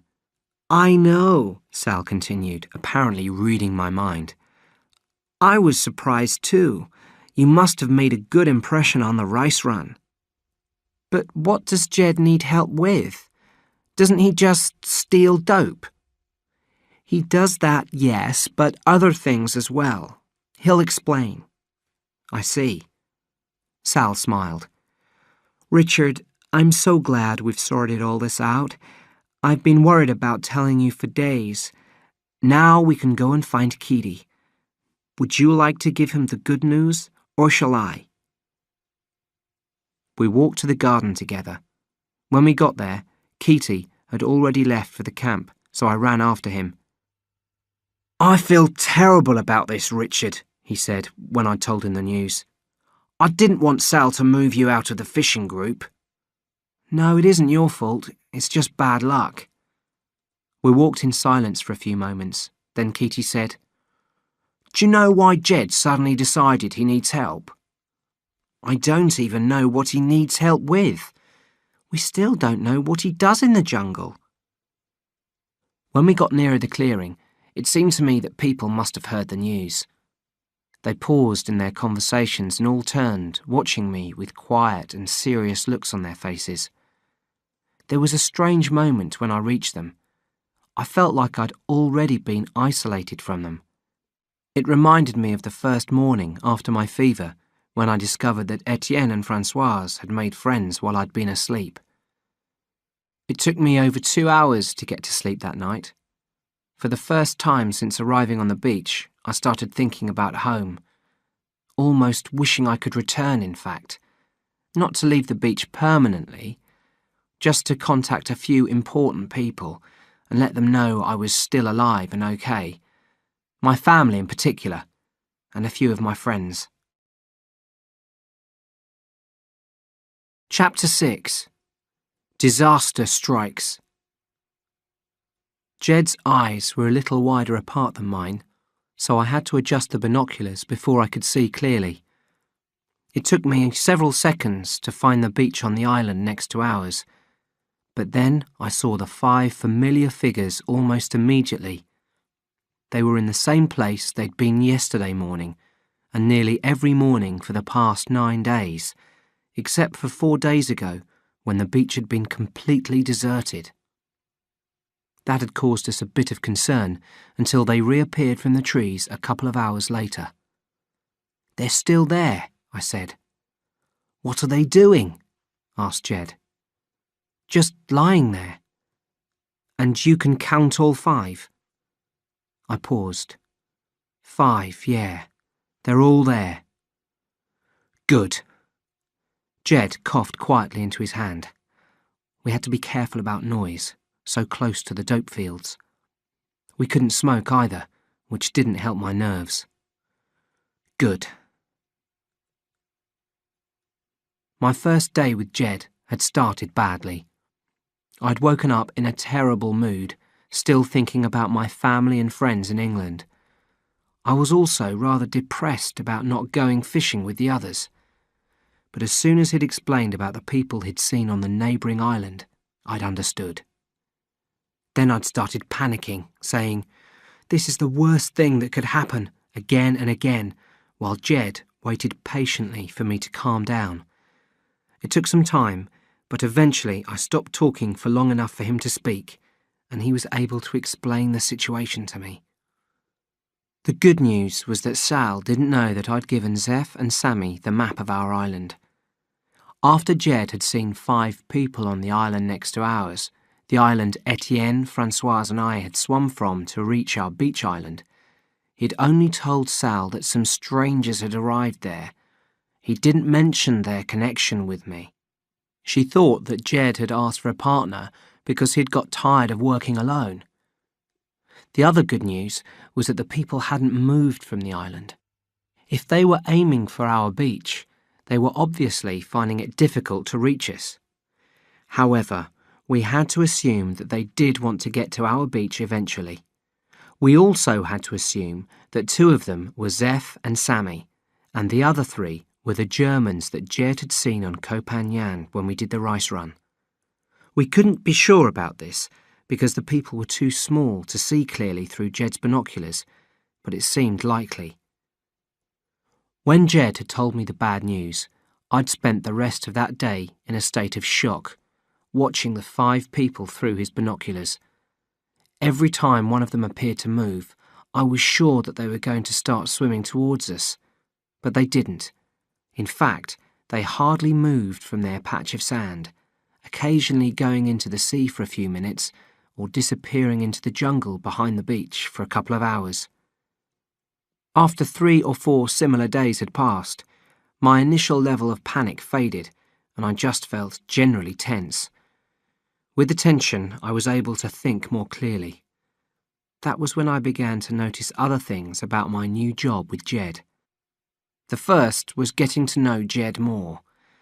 We spent every hour until nightfall sitting on a rock at the highest point of our island. Apart from spying, all we could do was talk. Mostly, we talked about Plan B, which was what we were going to do when the 5 people finally got here. The only problem with Plan B was that, like most Plan Bs, it didn't exist. We had several options, but we could never agree on which one was the best. The option I favoured was that Jed went down to meet them and told them that they weren't welcome, but he didn't want to do that. Although he was sure he'd be able to make them leave, he was also sure that they'd go straight back to Koh Phangan and tell everyone what they'd found. Instead, Jed wanted to rely on our island's natural barriers. There was the long swim from the island. Then they had to get past the dope guards, find the lagoon, and then find a way of getting down the waterfall. Jed was confident that this would all be too difficult for them. I didn't like to remind him that Etienne, Françoise, and I had managed it.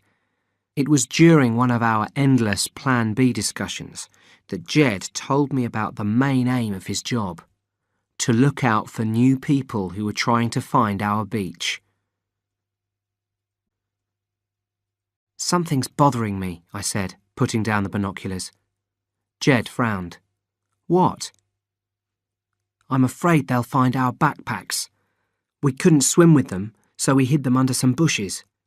If Zeph and Sammy find them, they'll know we were there and that they're near our beach." "How well did you hide them?" "Quite well. I'm starting to think that I might have copied the map wrong. I drew it in a real hurry, and I could have missed out an island between Koh Phangan and here." Jed nodded. "It's possible. So if they think they're on our island now, that explains why they haven't moved for the last 9 days. They're looking for our beach, which they won't find, but they might find the backpacks." "It's possible," Jed repeated.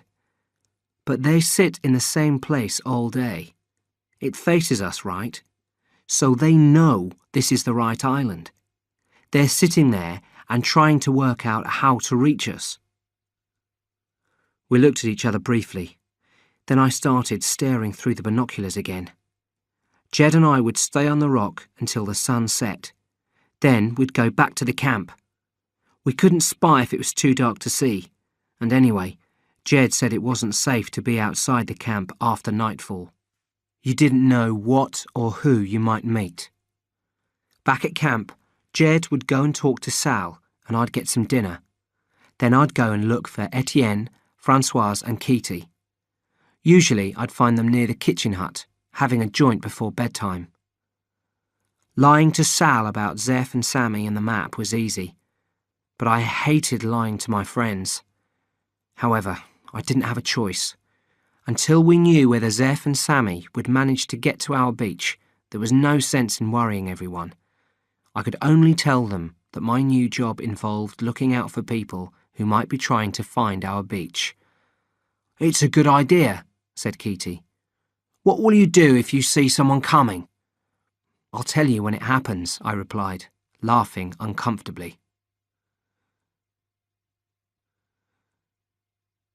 At the end of the 10th day working with Jed, we were, as usual, hurrying to get back to the camp before nightfall.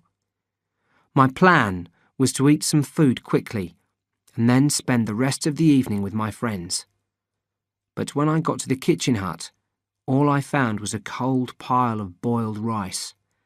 The cooking pots for fish and vegetables were empty. Then I noticed something even more strange. Apart from Jed, the clearing seemed to be completely deserted. I walked over to Jed. "Do you notice anything weird?" I said. "Well, I can't see any food." "Exactly. There isn't any food, and there aren't any people either." Jed stood up and shone his torch around him. "Yeah," he said, "that is weird." We looked around us for a few seconds, our eyes following the light from the torch. Then, from somewhere nearby, there was a loud moan, the sound of someone in a lot of pain. "God, did you hear that?" whispered Jed. We paused, listening carefully. Then we heard the moan again, and the hairs on the back of my neck stood up. There was something frightening about the empty camp in the darkness. "Okay," said Jed. "We'd better investigate." We'd only walked a little way when someone put their head out of one of the tents. It was a girl called Ella. "Jed? Richard?" "Yeah, it's us. What's going on, Ella?" She shook her head. "Come inside. It's a disaster." We went in. One of the cooks was lying inside the tent. His eyes were closed and he was holding his stomach. "It was Keaty, stupid fool," Ella said, wiping the sweat from the guy's forehead. "Keaty? Why? What did he do?" I asked. "He put a squid in one of the fishing buckets, and we cut it up and cooked it with everything else." "So?" "The squid was already dead when he speared it. Most of the people in the camp have food poisoning and are being violently sick. Only 5 or 6 of us are all right. I've got a bit of a stomachache, but I think I've been lucky." "And why did Keaty spear a dead squid?" "I'd like to ask him that myself. We'd all like to ask him," said Ella in an angry voice. "Where is he?" I asked. "In his tent?" "Maybe." "OK. Well, I'll go and talk to him." It took me ages to find Keaty. He wasn't in his tent, and there was no response in the clearing when I called his name. Eventually, I decided to check the beach where I saw him sitting in a patch of moonlight a little way down the shore. "Hi," he said in a low voice. I nodded and sat beside him. "I'm not very popular at the moment, Rich." "Neither is Squid." He didn't laugh. "So what happened?" I asked. "Don't you know? I poisoned the camp." "Yeah, but—" "I was fishing, using Gregorio's mask. I saw this squid. We've eaten squid 100 times before, so I speared it and threw it in the bucket. I didn't know it was already dead." "But if it wasn't moving—" "Yeah, well, I know that now. But I thought its arms were moving." "So it was a mistake? It wasn't your fault?" "God, Rich, of course it was my fault," he shouted and looked away. I only stayed with Keaty for a few minutes because I wanted to find Etienne and Francoise. He wouldn't come with me because he said he wasn't ready to face people yet, the poor guy. When I saw what was happening inside the longhouse, I was glad Keaty had decided to stay on the beach. The scene inside would only have made him feel worse. I'd had no idea that the effects of food poisoning had been so severe. Everybody was moaning, and there was a strong, sour smell throughout the longhouse. People were crying out for water or for the vomit to be wiped off their chests. I eventually found Francoise and Etienne. Etienne was asleep, so I suppose he might have been unconscious, but he was breathing steadily, and his forehead didn't feel too hot. Francoise, however, was awake and in a great deal of pain. She didn't cry out like everyone else, but she bit her bottom lip, and all over her stomach were marks from where she'd been digging in her fingernails. "Stop doing that," I said firmly. She looked at me through dull eyes. "Richard?" "Yes, stop biting your lip." "What is happening, Richard?" "You've got food poisoning." "I mean, what is happening to everyone else?" Well, I looked down the longhouse. I wasn't sure how to answer in case I frightened her. People are being sick. Do you think this is serious for us? No, I replied, laughing encouragingly. You'll all be much better tomorrow. You'll be fine. Good. Richard, I need some water. Please, will you bring me some? Of course. I'll be back in 2 minutes. Outside, I found Jed sitting in front of the kitchen hut, eating some plain rice. He held out his bowl as I approached and said, "You should eat." "I'm not hungry. Have you seen inside the longhouse?" He swallowed. "I put my head round the door. The same thing's happening in the tents." "Are you worried?"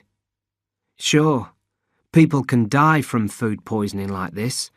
We need to make them drink lots of water, and we need to keep ourselves fit so we can look after them. That's why you should eat something. You haven't eaten since morning." "Later," I said, thinking of Francoise.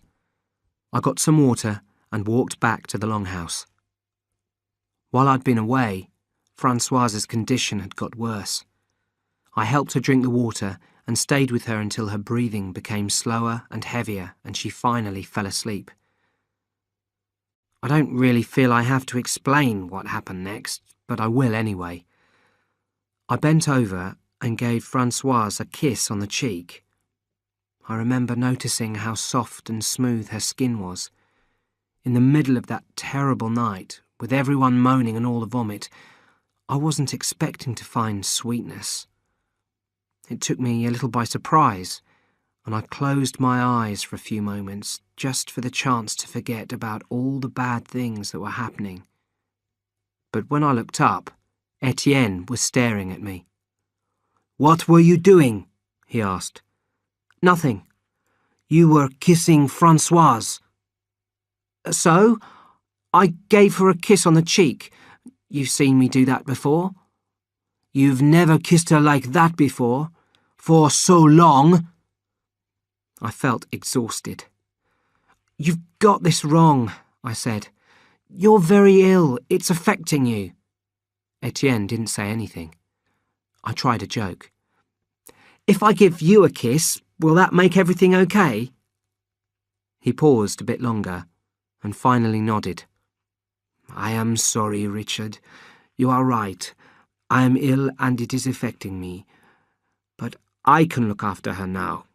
Maybe some others need your help." "Yeah, I'm sure they do. Shout if you need anything." I stood up and glanced at Francoise, who was still fast asleep. Then I walked out of the longhouse. That night, I slept in the clearing. The last thing I remember before falling asleep was Sal's voice. She'd recovered enough to walk around and was calling Keaty's name. I could have told her he was down on the beach, but I decided not to. I didn't like the sound of her voice. It was like a parent calling to a naughty kid. Jed woke me at about 6:30 with a bowl of rice. While I ate, he talked. "Listen, one of us has to go and see what Zeph and Sammy are doing." "Oh, okay, but why not both of us?" "Why do you think? Someone has to stay here to look after all these sick people, and I think it should be me. I know a little bit about first aid." "And what should I do if Zeph and Sammy are on their way here?" Jed paused. "I'm trying not to think about it, but if they are, then get back here as fast as you can and tell me. But before you go, I want you to find Keaty and the Swedes. There are about 15 people here who are well enough to eat, so someone's going to have to go fishing for them. Only the 3 Swedes and Keaty are healthy enough." I went down to the beach first and found Keaty sleeping in the same place. I assumed he'd had a bad night, so I decided to smoke a cigarette before waking him up. I was just finishing it when Carl, Sten and Christo, the Swedes, appeared. I put my finger to my lips, pointing at Keaty, and we walked away from him so that he didn't wake up. "You're going to be busy today," I said to them. Sten nodded. "But there is only half the camp to fish for, no? We only need to catch 15 fishes. Not so difficult, I think. Would you like to fish with us?" "Thanks, but Kitty will wake up soon." "Ah, yes, Kitty. Is he sick?" "No, he's fine. A bit depressed, but he didn't get food poisoning." "That is good. Well, we should be going. We will see you later, Richard." "OK." Sten said something to Carl and Christo in Swedish. Then they walked down to the shore and began swimming towards the caves. When I got back to Kitty, he was awake. "Hi," I said. "Did you sleep all right?" He shook his head. "Are things bad at the camp?" "They were last night. It's better now, but people are still being sick." Kitty sat up and rubbed the sand off his legs and arms. "I should get back. Got to help." "No, don't go back yet. They want you to do some fishing." "They want me to go fishing? After the squid?" "That's what Jed said. The Swedes will be fishing too, and most people won't be eating. Just catch a few fish." "OK then. See you later, Richard," Kitty said, and set off down the beach towards the water. Hours later, I made my way back to the camp after spending the afternoon watching Zeph, Sammy and the Germans through Jed's binoculars. The clearing was empty apart from Ella, who was cleaning a few fish outside the kitchen hut. "I was hoping you'd bring some more fish," she said when she saw me. "Kitty's the only person who's brought me any." "What about the Swedes? Haven't they come back yet?" "No, they haven't. What time is it anyway?" I looked at my watch. 6:30. I wonder why they're taking so long. Maybe it's the boat. Perhaps the engine broke down or they ran out of petrol. Ella looked annoyed. "Maybe," she said. "But if you think about it, they could have swum back by now." I thought about this last comment of Ella's as I walked towards the longhouse, because she was absolutely right. The Swedes could easily have swum back in 2 hours, even dragging the boat behind them. In a way, then, I was already aware that something serious had happened to Sten, Carl and Christo. Logically, it was the only explanation. But there were too many problems in the camp to start worrying about new ones. As I entered the longhouse, people were calling out for water or for someone to clean up their vomit. I ran around helping people and didn't have time to think about the Swedes again for ages. At 8:45, the longhouse door banged open. "Oh, there you are," I started to say, but the words dried up in my throat. Carl was half bent over, and the expression on his face told us at once that there was something badly wrong. He took a single, heavy step towards us, moving into the brighter candlelight. That was when we realised that he was carrying someone on his back. Sten. Suddenly, Carl fell forwards without making any effort to stop himself, and Sten slipped off his back onto the floor. He was terribly injured. There was a circle of flesh as large as a football missing from his side. Etienne was the first to move. He raced past me, almost knocking me to the ground. When I looked up, he was bending over Sten. I heard Sal, behind me, calling out, "What's happened?" And then Carl began screaming at the top of his voice. For a minute, people covered their ears as his cries filled the longhouse. It was only after Kitty had grabbed him, shouting at him to shut up, that he managed to say one word. "Shark!" The shocked silence after Carl said shark only lasted a heartbeat. Then we all started talking again. A circle quickly formed around Carl and Sten. The same kind of circle you get in a school playground when people are fighting. And everyone started shouting out questions and making suggestions. Everyone wanted to be involved in the crisis. "They need water," and "put him in the recovery position," and "hold his nose." I thought all the advice was stupid. You could see the air bubbling out of the hole in Sten's side, so his lungs were obviously completely destroyed. And anyway, you couldn't imagine anyone looking more dead. His eyes were open, but you could only see the whites. Carl could hardly be put in the recovery position while he was rolling around and screaming. The only person who was talking sense was Sal. She was shouting at everyone to get back and shut up. No one took any notice, though. I pushed my way backwards through the crowd, which was easy, as most people were trying to get closer to the Swedes. As soon as I was out of the circle, I began thinking a lot more clearly. 2 realisations hit me at once. Number 1 was that I now had a chance to have a cigarette. Number 2 was Christo. Nobody had even mentioned the third Swede, who might have been on the beach, wounded, and waiting for help to arrive. I hesitated for a couple of moments, then I made my decision and ran down the longhouse, passing the few squid sufferers who were still too ill to see what was going on. Just before I ran out of the door, I lit a cigarette and shouted, "Christo!" But I didn't wait to see if anyone had heard me. Through the jungle, I cursed myself for not having grabbed a torch. I couldn't see much apart from the red light from my cigarette. On the beach, however, there was enough moonlight to see clearly. Across the sand were deep tracks where Carl had dragged Sten. He seemed to have reached the beach about 20 metres from the path that led to the clearing. Christo, I noted, couldn't have reached the shore. In the light from the moon, the sand was silver. If he'd been there, I'd have seen him. I took a deep breath and sat down near the water, wondering what to do. Christo wasn't on the beach, and I hadn't passed him on the path from the camp, unless I'd walked over him without realising it. So he was in the lagoon, the open sea, or the cave that led to the sea. If he was in the open sea, he was probably dead.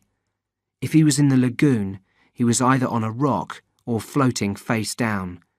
If he was in the cave, he would be at one of its 2 entrances, maybe too tired or injured to swim through the underwater passage. The shark could be anywhere. "I bet he's in the cave," I said, and lit another cigarette to help me think. When I reached the cave, I swam to the place where the passage went below the water level. Then I took a lungful of air and dived underwater. Every few strokes I stopped and felt around to make sure I wasn't accidentally going down the side passage to the air pocket like I had before. When I came out of the cave into the open sea, I looked around for Christo.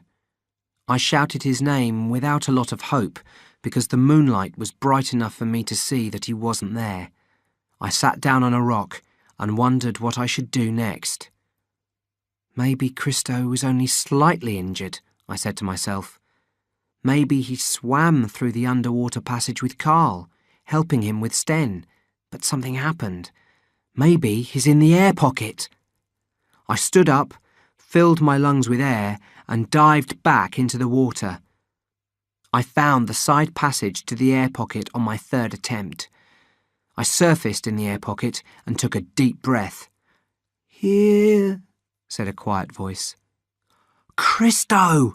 Thank God! I've been... Richard, help me!" "Yes, I'm here to help." I pushed out my hands and touched Christo. He moaned. "Are you badly hurt?" "I have some injury." "You have to swim. We've got to get out of this air pocket. I'll swim ahead using my arms, and you'll have to hold onto my legs and try to kick. Understand?" His voice sounded fainter. "I understand." "OK, Christo," I said. "I think I know which direction to take." Within a few strokes, I realised that the passage was not the one leading back to the original cave. About 10 metres along, we found a second air pocket, and 10 metres further on, we found another. Then we came up into fresh air. I could see real stars and real sky. I laid the exhausted Christo out on a flat rock. "You're okay now, Christo," I said quietly. "You're okay." Chapter 7. Unwelcome Newcomers. The atmosphere in the camp had become very tense. The divisions that I'd noticed when I got back from the rice run seemed to be getting worse. People had separated into different groups. There was Bug's group, the carpenters and most of the gardeners. The first afternoon after the shark attack, I found them all sitting in the centre of the clearing in a circle, smoking dope and chatting quietly. Then there were other, smaller groups. There were the people in my old fishing group and Kitty. I included myself in this group. But there was also Jed, and I included myself with him as well. Then there were the cooks. And finally, there were Sal and Carl. Sal was trying extremely hard to get on with everyone, and Carl seemed to be in a world of his own after the shark incident. This, then, was the politics in the camp, and we all had to deal with the situation in our own way. If it sounds complicated, that's because it was. After work one afternoon, I walked over to the hospital tent. It was actually the Swedes' tent, but Sten was dead and Carl had started living on the beach, so I'd begun calling it the hospital tent. Jed had been looking after Christo there since I'd found him in the cave. "Back early today," said Jed when I went into the tent. He sounded very tired and was sweating heavily. I got hungry and needed a cigarette. I looked at Christo. "How is he?" Jed rubbed his eyes. "He's getting worse. He's got a bad fever and is unconscious most of the time. When he's awake, he's in a lot of pain. To tell you the truth, I'm getting seriously worried about him." I frowned. Christo looked okay to me. Apart from a single cut on his arm, his only wound was a large bruise on his stomach where the shark had smashed into him. "I mean," Jed continued, "that bruise should be getting better, shouldn't it?" I leant over to take a closer look at Christo's stomach. "It's blacker than it was. Not so purple. I think that means it's healing." "I'm not sure," Jed said in a worried voice. "Well, I'm going to get some food now and find Etienne and Francoise," I said. "OK, leave me a cigarette, will you? And come back later. Nobody comes in to see if I'm OK, apart from you. I think they're avoiding having to see Christo. Pretending it hasn't happened, maybe." I threw him a packet of cigarettes. Well, it's not easy for anyone. Sten's body is lying behind the longhouse, and you can smell it through the walls. Jed looked at me sadly. "Well, we're going to bury him tomorrow morning, by the waterfall." It was getting close to 6 o'clock when I reached the beach. I found Etienne and Kitty sitting on the sand discussing Carl. "He's gone completely mad," said Kitty. "No, he hasn't," said Etienne in an angry voice. "He's in a state of shock. We should take him to Copenhagen." Then he got up and started walking away. I'd obviously arrived in the middle of something, and I wasn't happy at all with the idea that my friends had been arguing. "Was Etienne being serious about Copenhagen?" I asked Kitty. He nodded. "He's been saying it all day. He says he's going to discuss it with Sal." "But he must know we can't take Carl to Copenhagen. What would we say? Here's a friend of ours who's been attacked by a shark and had a nervous breakdown on our secret beach. See you." "He thinks we could just take him there and leave him on a beach." "That's ridiculous. Even if he didn't tell people about our beach, how would we know that he got looked after? They might just ignore him." I shook my head. "No, the best thing for Carl is for him to stay here." "I've been telling Etienne that all day. But he wants to take Sten to Copenhagen as well," said Kitty. "Sten? But he's dead. What would be the point of—" his family. Etienne thinks we have to let them know what's happened to their son. I smiled in disbelief. Yeah, and meanwhile we'd definitely get discovered. It's the worst idea I've ever heard. After all the discussion about Carl, I decided I ought to go and see him myself. Or that's what I told Kitty. Really, I was just interested in finding Françoise, whom I'd hardly seen over the past few days. Following the misunderstood kiss, I hadn't wanted to give Etienne any reasons to be suspicious. I found Françoise about 400 metres away, sitting near Carl. When she saw me, she ran over to me, smiling. "Richard," she said, "thank you." I paused. "What for?" "For helping me when I was sick. You were so kind." "Françoise, it was nothing." She smiled, then looked at me straight in the eyes and laughed. "You kissed me." "I thought you were sleeping." "I was. Etienne told me the next day."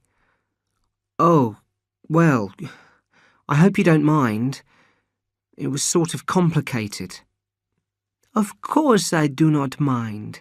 But why do you say it was complicated?" "Well, complicated is probably the wrong word. The kiss wasn't." I stopped and then tried again. "I'm not sure what Etienne told you, but I was kissing you because you were so ill, and then when I'd started it was hard to stop." "Well, I expect Etienne thought it was, you know, a sexy kiss." Françoise laughed again. Then she leant over and gave me a little kiss on the cheek. "Was it a sexy kiss?" "No," I replied, lying. "Of course not." "So there is no problem? Not complicated?" "I'm glad you understand." "Always," she said. "I always understand." For a moment, we looked at each other. Then the moment was over, broken by Françoise as she turned to look at Carl. The next day, at Sten's funeral, we all circled the grave that had been dug near the waterfall.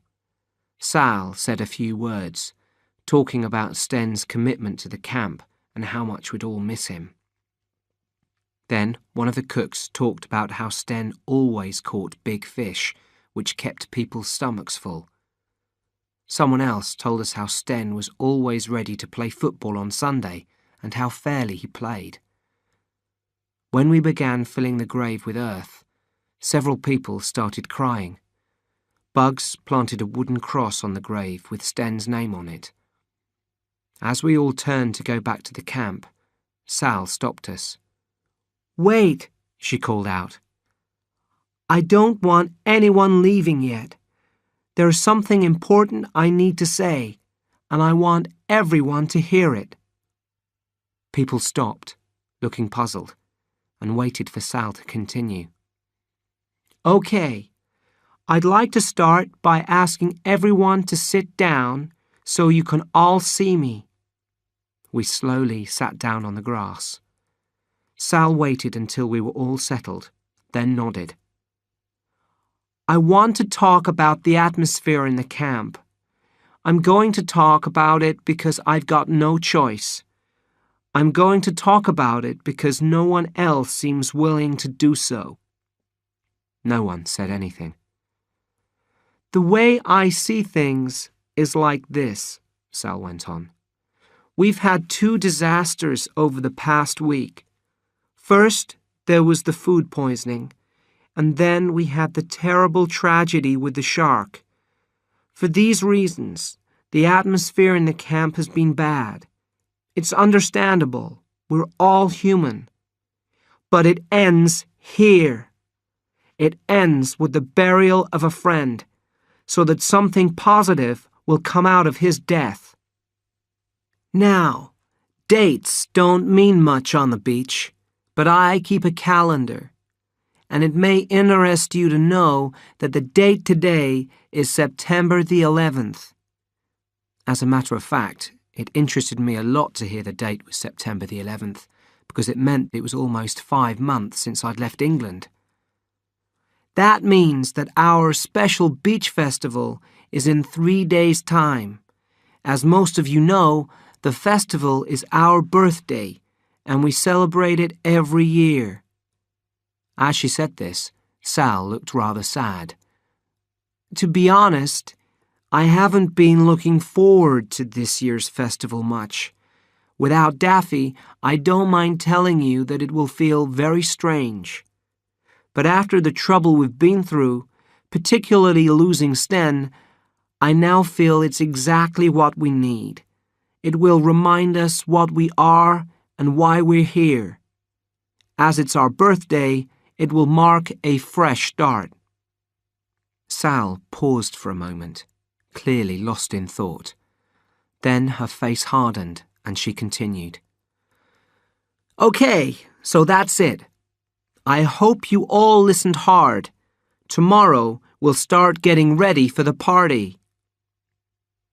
When we got back to the camp, I noticed that the mood had improved. I was half expecting people to sit down in their groups and begin analysing the morning's events. But within a few minutes, everyone had left for work and the clearing was empty. It must have been after midday before I checked on Zeph and Sammy through the binoculars. Jed had gone back to the hospital tent to look after Christo, so I was on my own again. I got to our usual rock, sat down, and put the binoculars up to my face. Quickly, I looked along the beach. Nothing. Where were they? Oh my God, I shouted when I finally saw them. There, on a raft in the sea, sailing slowly towards our island, were Zeph, Sammy, and the 3 Germans. I raced back to the camp, wondering who I should tell about the raft first, Jed or Sal. I decided to go and find Jed. I noticed the bad smell as soon as I climbed into the hospital tent.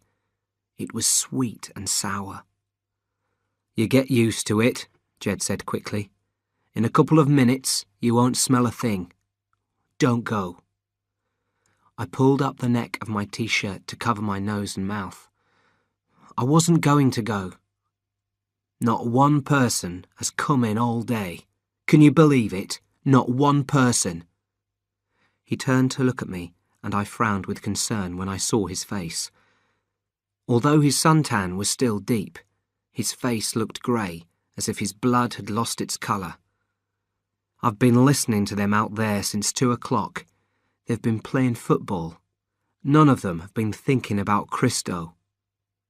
I nodded, although actually I was only half listening. He clearly needed to talk, but I had to tell him about the raft. Sammy and Zeph would arrive on our island before nightfall. At the earliest, that meant they could start the journey across the island tomorrow morning and could reach the beach by tomorrow afternoon. Christo moved, and for a second his eyes opened. Jed wiped his forehead gently. How long will he be like this? I asked. 2 days. Well, that's good. If Christo's better in 2 days, he can talk to Carl and... Jed shook his head. No, he said quietly. You don't understand. Christo's not getting better. In 2 days, he'll be dead. He's dying. But how do you know? Jed pulled back the sheet that covered Christo's body. Feel there, he said, pointing to Christo's stomach. The entire area of his stomach was almost completely black and as hard as a rock. He's been bleeding inside, said Jed. Bleeding badly. I couldn't be sure until last night. Who else knows? Just you and Sal. And Bugs too, probably. I talked to Sal today. She said that now we've started to get things back to normal, Nobody must find out. Jed stroked Christo's shoulder before pulling back the sheet. We sat in silence for a minute or two, watching his shallow breathing. It was strange that, after Jed had explained, it was obvious to me that he was dying. The smell I'd noticed as I'd entered the tent was the smell of death. I suddenly remembered the raft and broke the silence. "Zeph and Sammy have built a raft.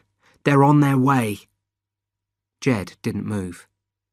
"If they get to the beach," he said, "they'll see Christo die. Everything here will be destroyed." And that was all.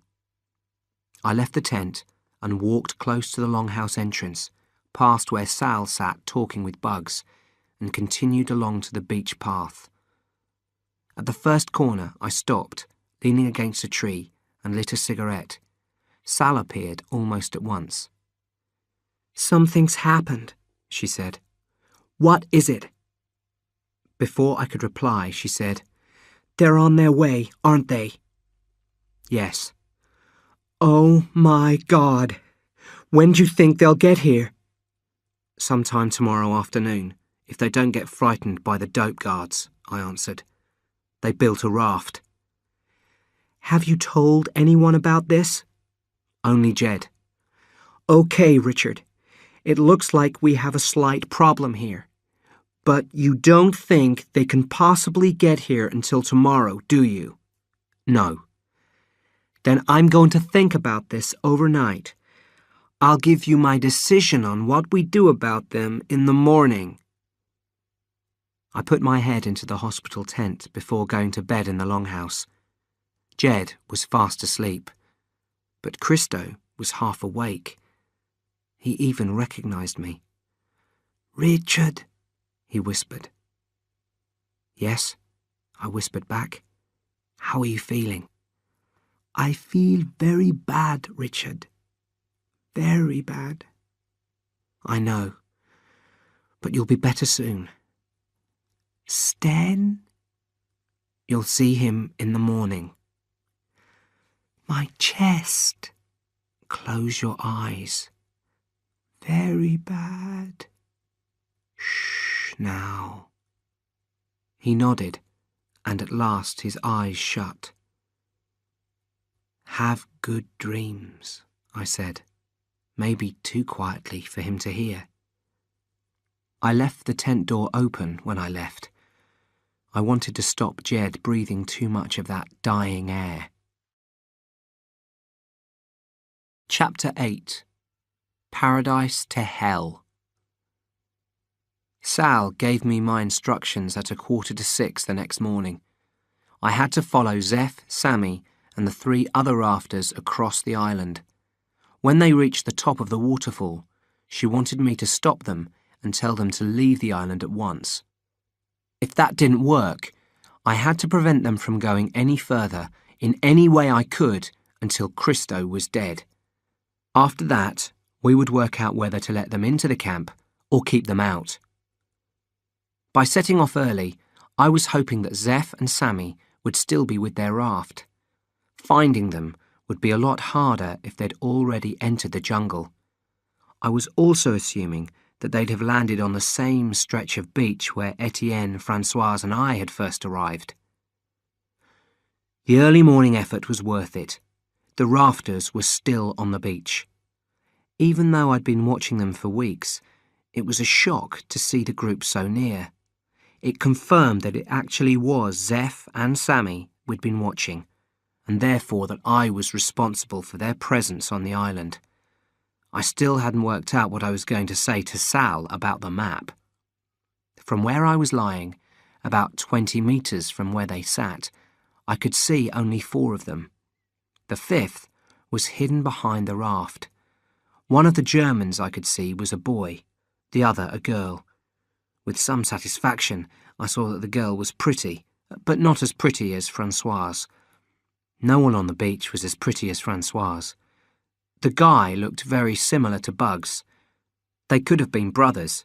I disliked him immediately. Eventually, I managed to see the 5th person in the group, another girl, And annoyingly, I couldn't criticise her looks. She had a lovely figure, very long brown hair, and an attractive, quiet laugh that travelled across the sand to where I lay. The rafters didn't make the same mistake as I had with Etienne and Françoise, walking along the coast before realising that the only way to get to the other side of the island was to go inland. But later, they made a far more serious mistake. Actually, I knew they were going to make the mistake even before it happened. Firstly, they hadn't hidden their raft properly, and secondly, they chatted loudly as they walked. To me, this clearly suggested one thing. They were entirely unaware of any need for caution. When they arrived at the dope field, not one of them realised they were in a field. Sammy shouted out, "Man, I've never seen so much dope. There's more dope here than I've ever seen." He started tearing big handfuls of leaves off the plants and throwing them in the air. Then the other four started shouting and throwing leaves in the air too. They looked like million-dollar bank robbers throwing money around, completely out of control. It was 10 o'clock. The guards would have been on duty for 2 hours at least, and if they hadn't heard the rafters crashing through the jungle, they'd certainly hear them now. By chance, I was hiding in the same bush that I'd hidden in with Etienne and Françoise. Watching Zeph and Sammy was like watching myself. What could have happened 6 months ago if Etienne hadn't acted so sensibly? It looked like the problem with our uninvited guests was going to be solved, and I was also going to find out what happened when the dope guards caught someone. Better than that, I was actually going to see it. I wouldn't want anyone to think that I was without pity for them. I didn't want Zeph and Sammy on the island, and I knew it would be convenient if they disappeared, but it didn't have to be this way. The ideal would be they arrived, I had a couple of days following them as they found their way across the island, then they gave up at the waterfall and went back home. I would have had some fun, and there'd have been no spilt tears and no spilt blood. Zeph bled like a pig. When the guards appeared, he'd begun walking straight over towards them like they were old friends. To me, it was a crazy thing to do, but that's what he did. He still hadn't realised what was going on, even though all the guards were pointing their guns at him. Maybe he thought they were part of our community, or maybe he was so shocked that he just didn't realise how much trouble he was in. But it didn't matter what he thought. As soon as he got close, one of the guards smashed him hard in the face. I wasn't surprised. The guard looked very nervous and just as confused by Zeph's strange behaviour as I was. After that, there were a few seconds of silence while the guards and the rafters stared at each other across the top of the dope plants. It seemed as if each of the two groups was as shocked as the other. The rafters were having to make a huge mental adjustment.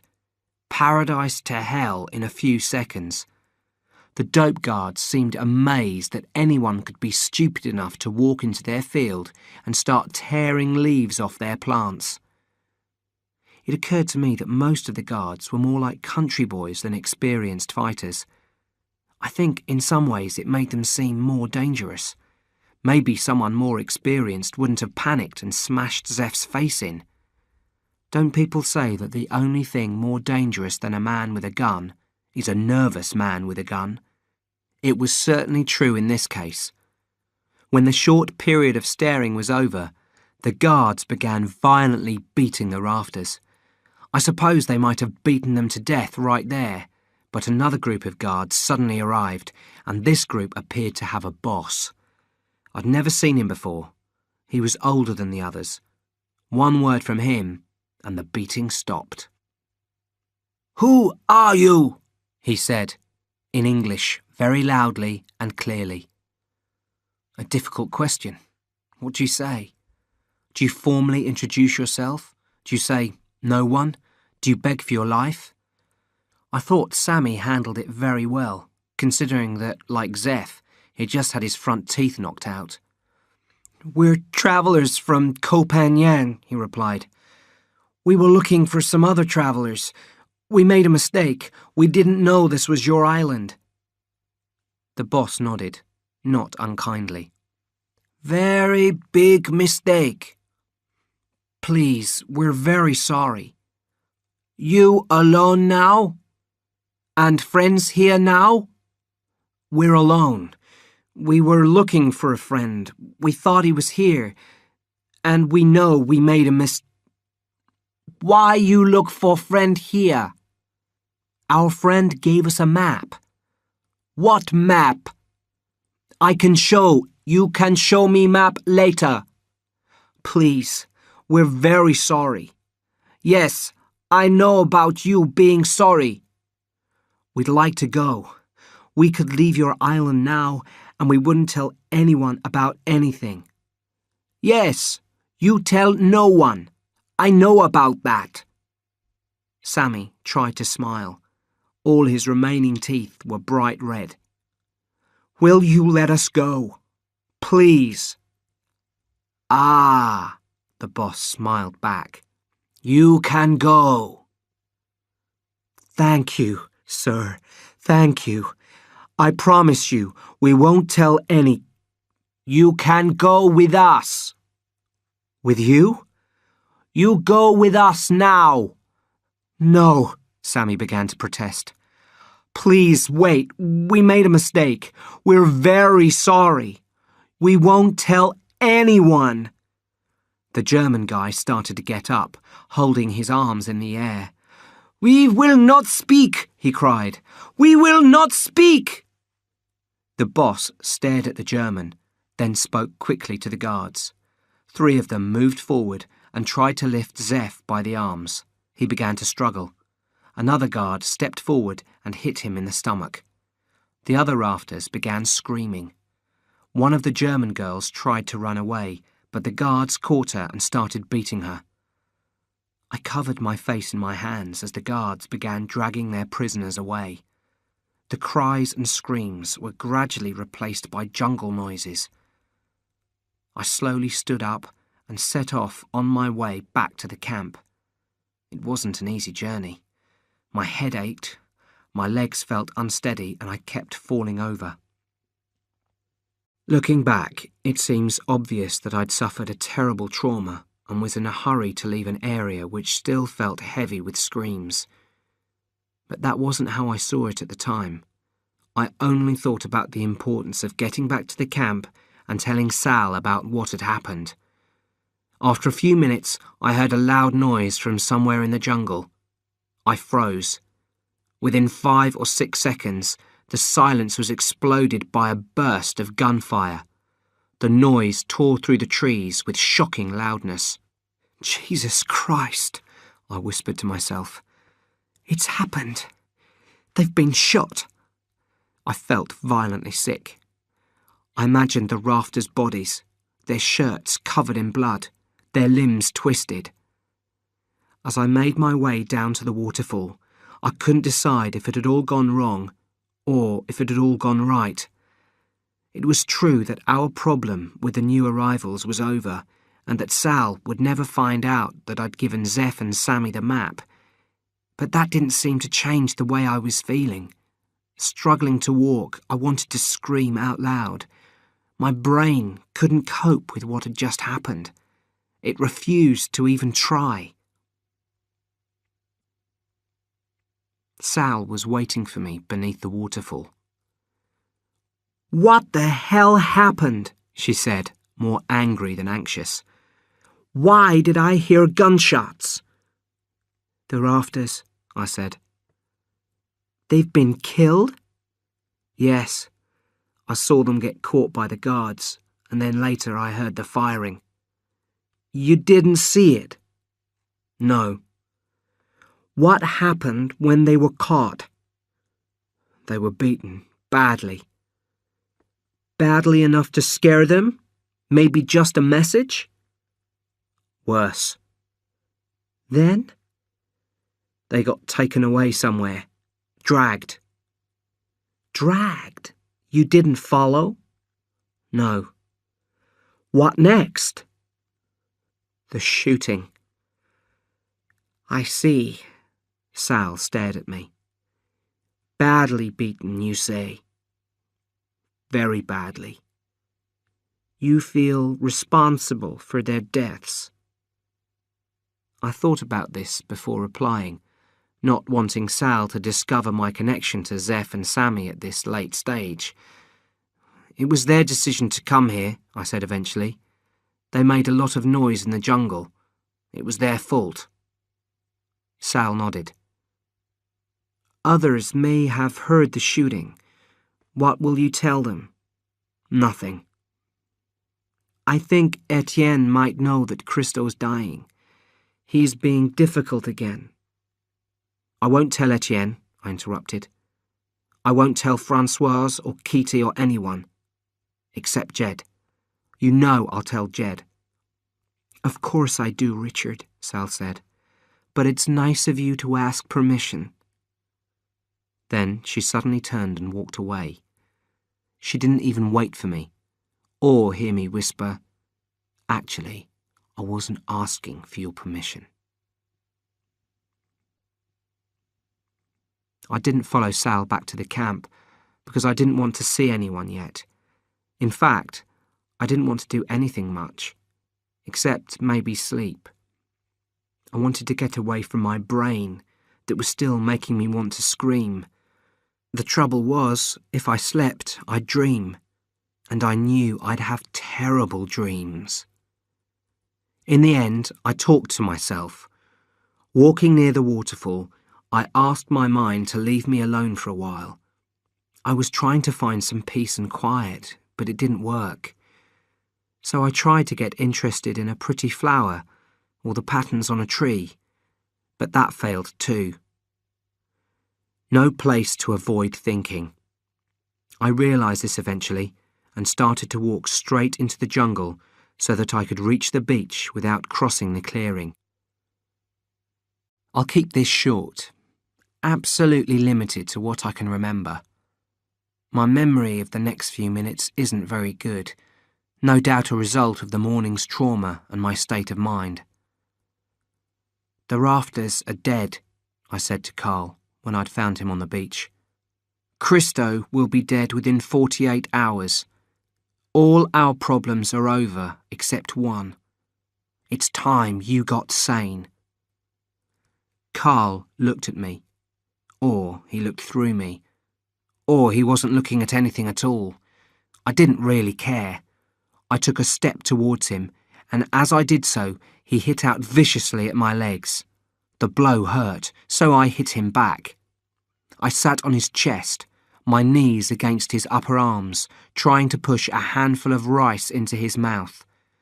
He made sounds, probably words. "That's right," I shouted. "I'm making you better now." His fingers went round my neck.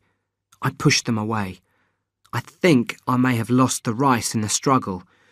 I think I may have been holding sand. I assume I closed my eyes. Instead of Carl's face, I have a mental picture of a red-brown blanket. Nothingness. So I think I must have closed my eyes. Then a blue blanket, then a red-brown blanket again. I sat up. Carl was 20 or more metres down the beach, running like crazy. Amazed that he could still have so much strength after days of starvation, I leapt to my feet and raced after him.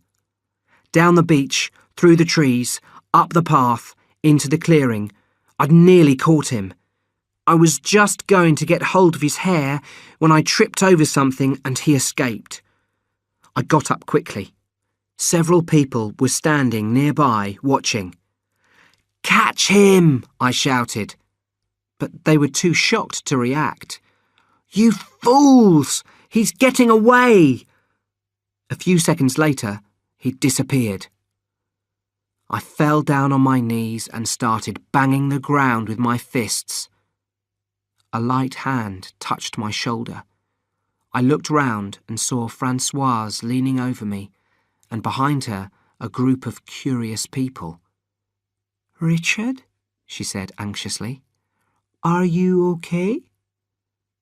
"Yes," I began, and then stopped, trying to remember what had happened.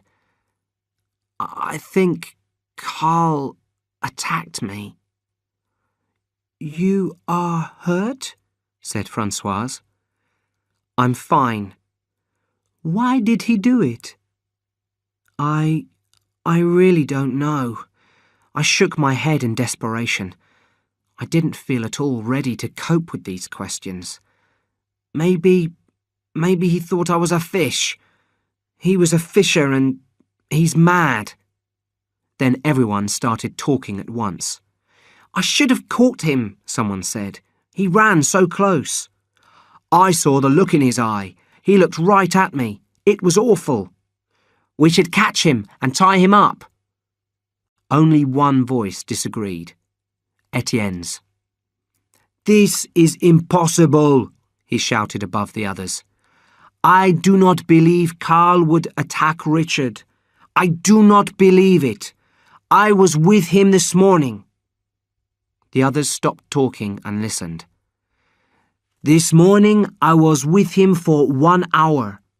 1 hour, and he ate rice with me. He was getting better. I know he would not attack anyone." I frowned in disbelief. "Are you saying I'm a liar?" Etienne hesitated, then turned away from me, talking to the others. "For 1 hour I was with him. He said my name. For the first time in a week he talked. I know he was getting better." Suddenly I began to agree with Etienne, just wanting to get away. "Yes, Etienne's right. It may have been my fault. I could have frightened him." Sal interrupted sharply. "No, I'm afraid Carl has become dangerous. This morning I also went to see him, and he tried to hit me too." Surprised, I studied her expression hard. Was she lying or telling the truth? "Luckily, Bugs was there to stop him. I should have warned you, but I was trying to work out the best way to deal with him. I didn't want to spoil our birthday celebration with more bad news. I was stupid, but things had been going so well." "Well, we can't have someone as dangerous as that just wandering around," someone said. "Something will have to be done." Everyone nodded, and for some strange reason, I felt they were all nodding at me. "I know," said Sal. "You're quite right." "No!" cried Etienne desperately, his arms out in front of him as if he was begging us to listen. "Please, please, everybody must listen. Carl is not dangerous. He needs help. I think maybe we could take him to COMMENT." This time it was Francoise who made him stop by walking away. He couldn't speak as he watched her marching across the clearing. Then he ran after her, still holding his arms out in front of him. When it was dark, I went over to the hospital tent. If possible, conditions were even worse inside the tent than they had been before. The terrible smell was the same, but now there was blood everywhere. Blood from Christo's stomach on the sheets, all over the floor, and across Jed's arms and chest. "Jesus Christ," I said. "What's been going on in here?" Jed turned towards me. He looked terrible. "Do you have any good news?" he asked in a low voice. "I'm tired of bad news now. I only want to hear good news." I paused. "I've got some news. Zeph and Sammy are dead. Shot by the dope guards." "Dead," Jed said without emotion. "Aren't you pleased? Not pleased, I mean relieved, in a way. It means the beach is safe. Our secret beach." "What about the others?" he asked. The others? The people we haven't seen yet. The ones that will arrive next week, next month, or next year. And the ones that will arrive after them, he said in a tired voice. Chapter 9. Escape. I watched Sal from just inside the longhouse door. Everyone was standing in a big circle, and she was in the middle, marching around and shouting out orders. The fishers had to catch extra fish for the party meal. Bugs and the carpenters had to build an eating area. The cooks had to cook 7 whole chickens. Watching Sal's skillful organisation, I wondered how she'd react if I explained to her what Jed had said. That despite all our efforts to protect the beach, other people like Zeph and Sammy would come in the future. I wondered if the thought would frighten her as much as it frightened me. When everyone had woken that morning in the longhouse, I'd pretended to be asleep. It didn't take long for them all to leave, and I was able to sit up and have a cigarette. By 8, the camp had been given their duties for the day's preparations, and everyone was busy working around the clearing. It was past 8:30 when Sal appeared in the entrance to the longhouse. "You're being missed," she said, walking up to me. "Francoise has asked me to make certain you join them as soon as you wake up."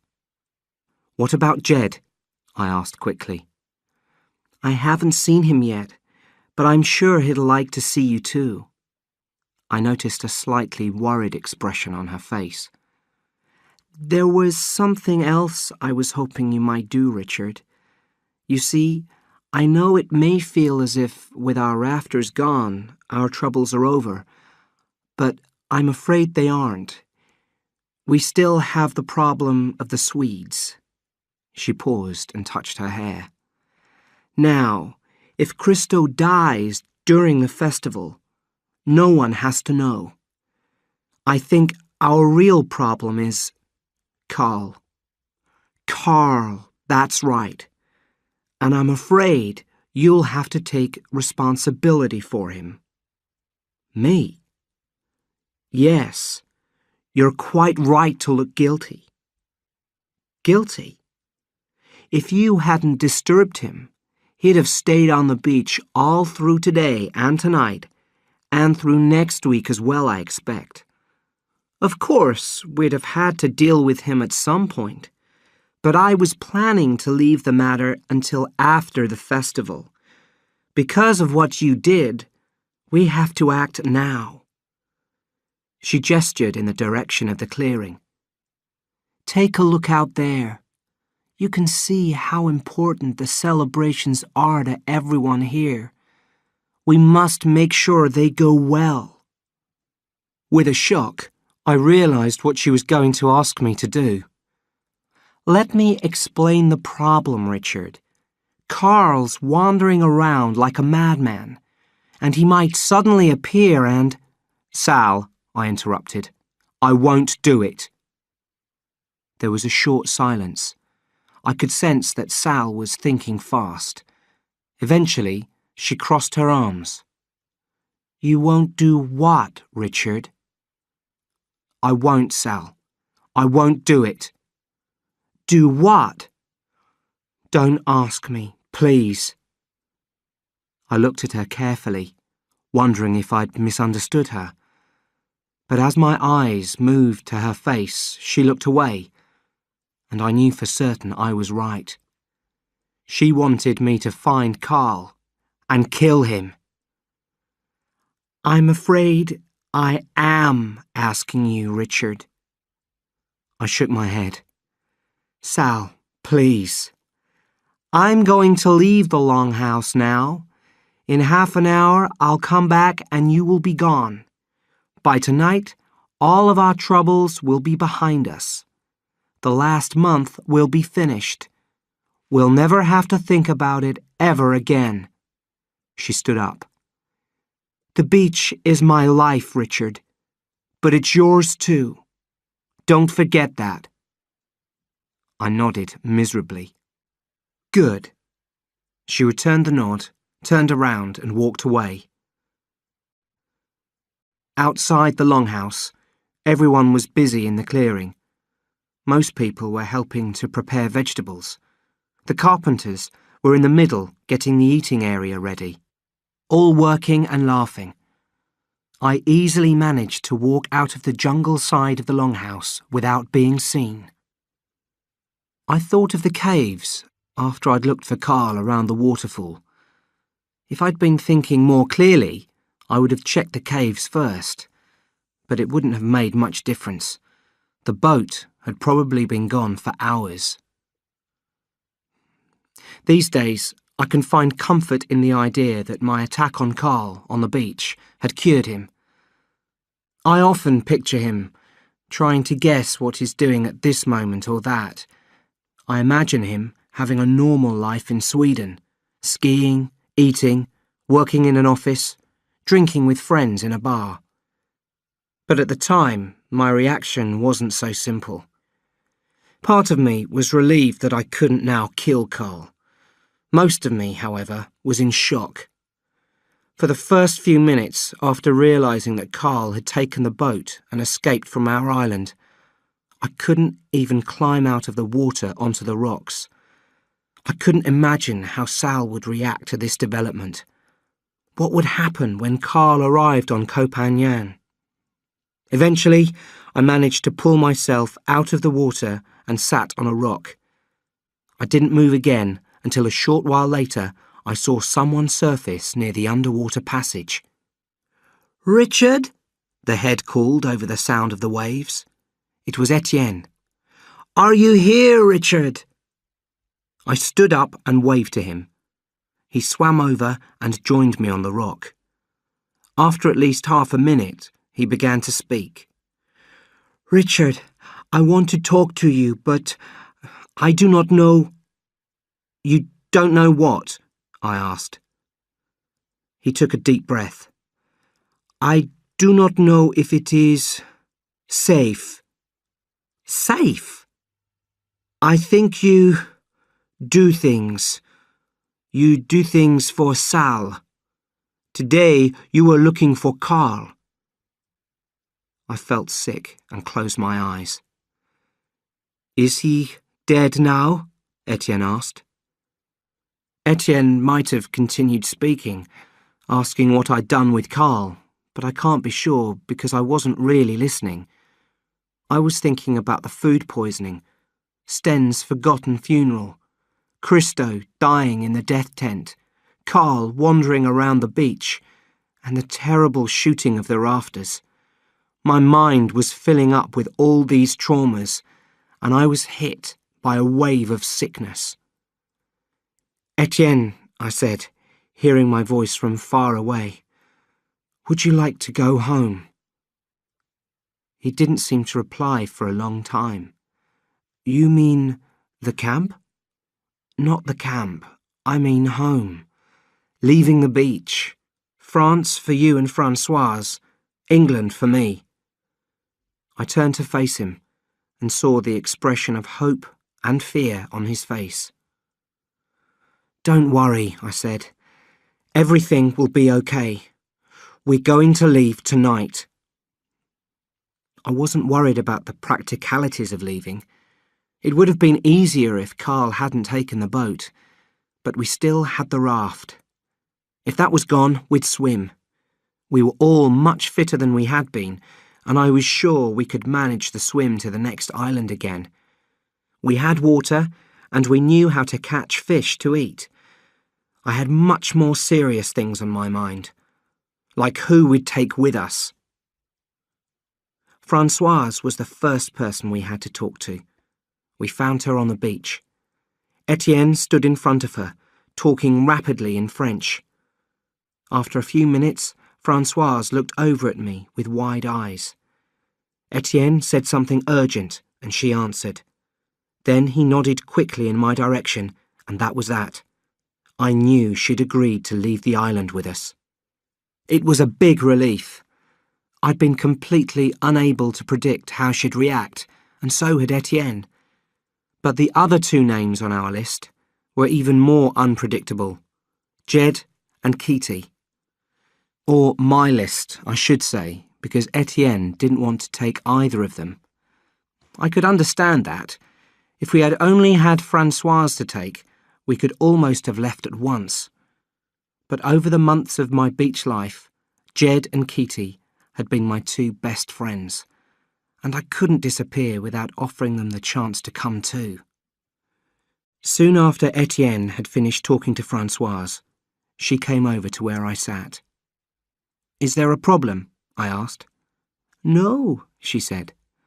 "But, Richard, you do not think things can get better after the festival? Everyone says life will be better. You do not think maybe we should stay? We can wait for a few more days and then—" "The festival will change nothing, Françoise. Life will only get worse." "Worse? Worse than we have had?" "Yes." "But you will not tell me why." "I don't think I can explain, but I'm sure I'm right." "We will never be able to come back," she said. "So sad." "Perhaps," I replied, "if there was anything to come back to." She walked away, and I went to find Kitty. I'd imagined that he would be the hardest to persuade. He'd lived on the beach for longer than all of us, but in fact, he was the easiest. All I had to do was tell him that the boat had disappeared. "Oh my God! What's Sal going to say? She'll go mad! Jesus Christ!" "What's wrong?" I asked. "I was the one who tied the boat up," he said. He'd been to Copenhagen in the boat with Bugs to buy things for the celebration meal. "First the dead squid, now losing the boat. She'll kill me." "Kitty, does Sal know about the boat already?" "No." "You promise?" "I promise, but she'll find out soon." "And then what will she do? I'll have to—" "Leave?" "I'll have to leave. Yes, Jesus, I should leave right now. I'll take the boat. Oh God, I can't. I'm trapped here. Trapped." "No," I replied. "There might be another way." I was beginning to feel in control. Now I only had to find Jed, tell him about the plan, and wait for our chance to escape. I was feeling so good that I started singing as Kitty and I walked into the clearing. Then Kitty started singing too. "What are you doing?" I whispered as I suddenly realised that people were looking at us. "Shut up! We've got to act normally. We don't want anyone to find out about our plan. If Sal asks you to help with the preparations for the meal, just try to be calm." "Okay," Kitty whispered, and walked off to his tent, swinging his arms by his sides. Etienne and Françoise were coping better, but they did have each other for support. They sat close to the kitchen hut, chatting and helping prepare the enormous catch of fish. Sal came up to me almost as soon as I entered the clearing. "I'm glad to see you're happier than this morning," she said. "I feel much better." "Good.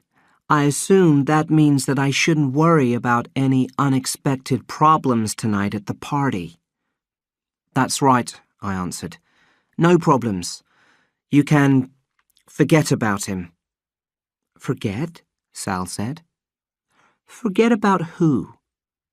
"Carl." She gave me an odd look. "Who?" "Carl." "Who's Carl?" "Carl's—" I began. Then I realised what she meant. "Nobody." "I thought you were talking about someone here." "No." "Fine," Sal nodded. "Well, I'd better get back to work. Still lots to do." A few moments later, She was standing in the middle of the clearing, talking to bugs. It was after 4 o'clock before I had a chance to get to the hospital tent to talk to Jed, and a chance to do something else as well. At 4, all the preparations for the evening were finished, and Sal suggested a game of football down on the beach. This was excellent news. Kitty and I never joined in the football, so no one thought it was odd when we remained behind in the camp. We offered to stir the food in the cooking pots while the others were gone. By 4:10, the clearing was empty, and I was putting large handfuls of dope into the pots. "The cooks will notice," said Kitty nervously. "It's going to taste really strange." "If they notice, I'll just admit it was me. I'll say it was for the atmosphere," I said. "If we don't do this, the party will go on all night and we'll never be able to escape. This way, after about an hour, everyone will be too stoned to notice what we're doing. Just make sure you don't eat any of this. Only eat the chicken and rice, and make sure Etienne and Françoise do the same." When I walked into the hospital tent, the atmosphere was like in a church, the sort of atmosphere where you feel uncomfortable if you cough or move too quickly. Amazingly, Christo was still breathing. Jed's hair and beard were completely covered in blood and sweat. He didn't look at me when I came into the tent. His eyes were fixed on Christo's calm face.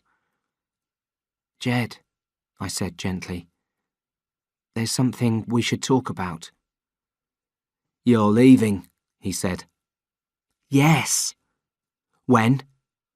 "Tonight, when everyone's asleep or stoned. Will you come?" "If Christo's dead." "And if he isn't?" "I'll stay." "You understand that unless you come tonight, there'll be no way off the island." And the problem isn't going to be more travellers coming here. Carl's taken the boat. If he contacts his family, or Sten and Christo's families..." "The police will come." "Yes.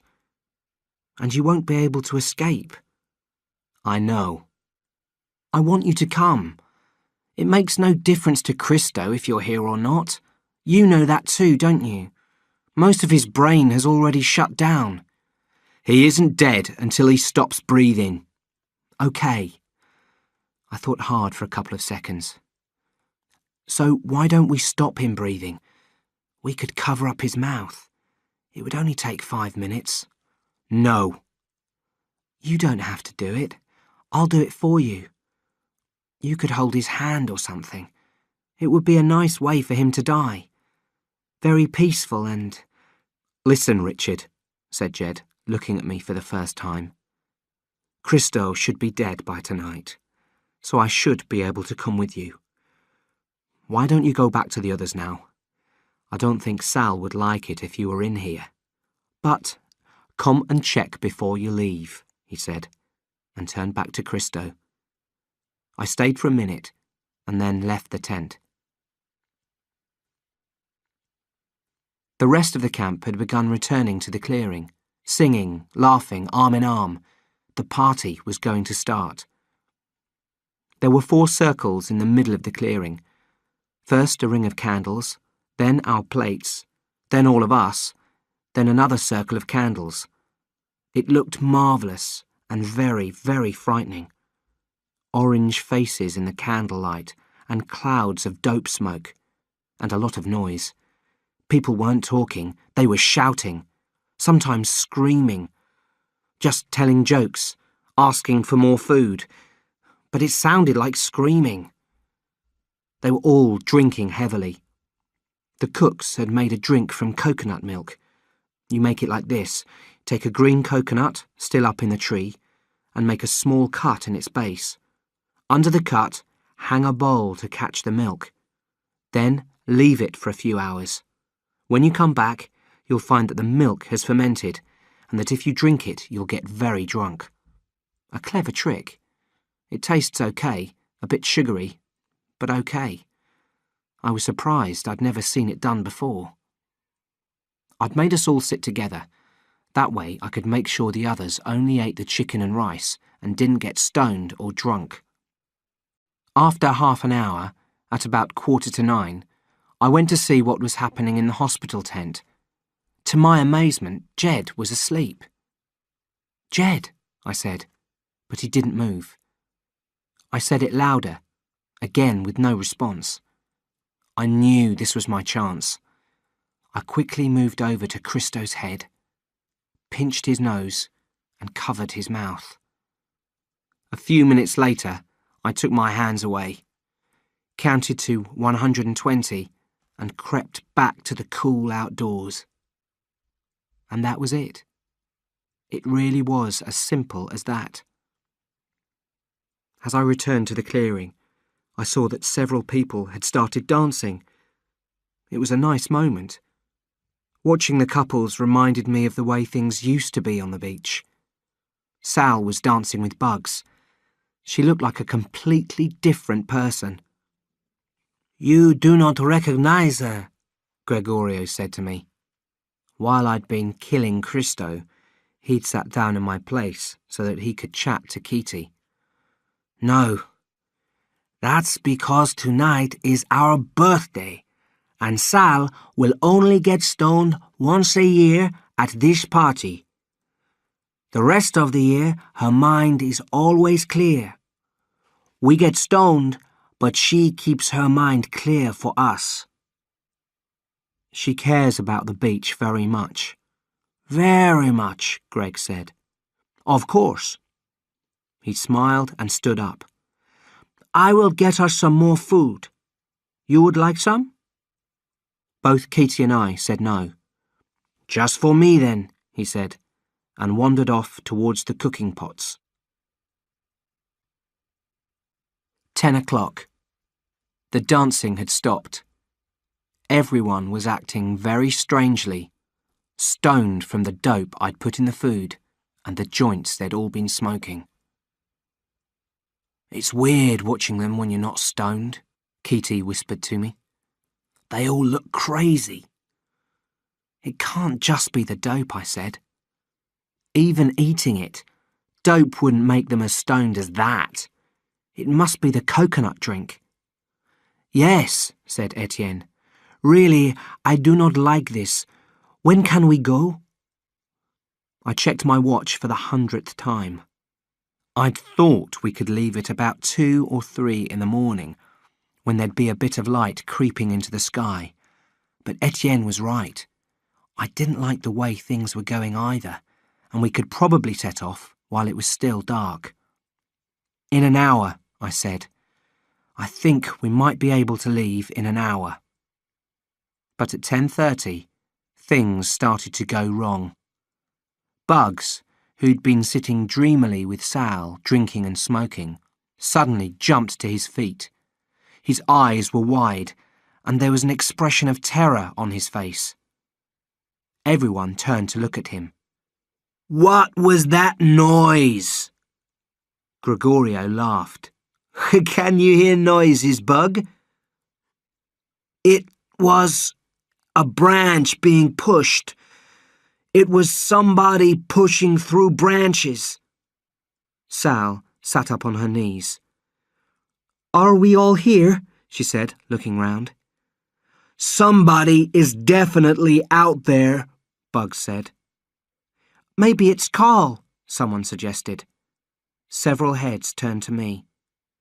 "It isn't Carl," I assured them. "Jed?" "Jed's in the hospital tent." "Well, if it isn't Carl or Jed—" "Wait," someone shouted. "I heard something. There!" We all listened. "It's nothing," Sal began to say. "Will you all relax? It's just the dope and coconut—" "It's not," Bugs interrupted. "Everyone stand up.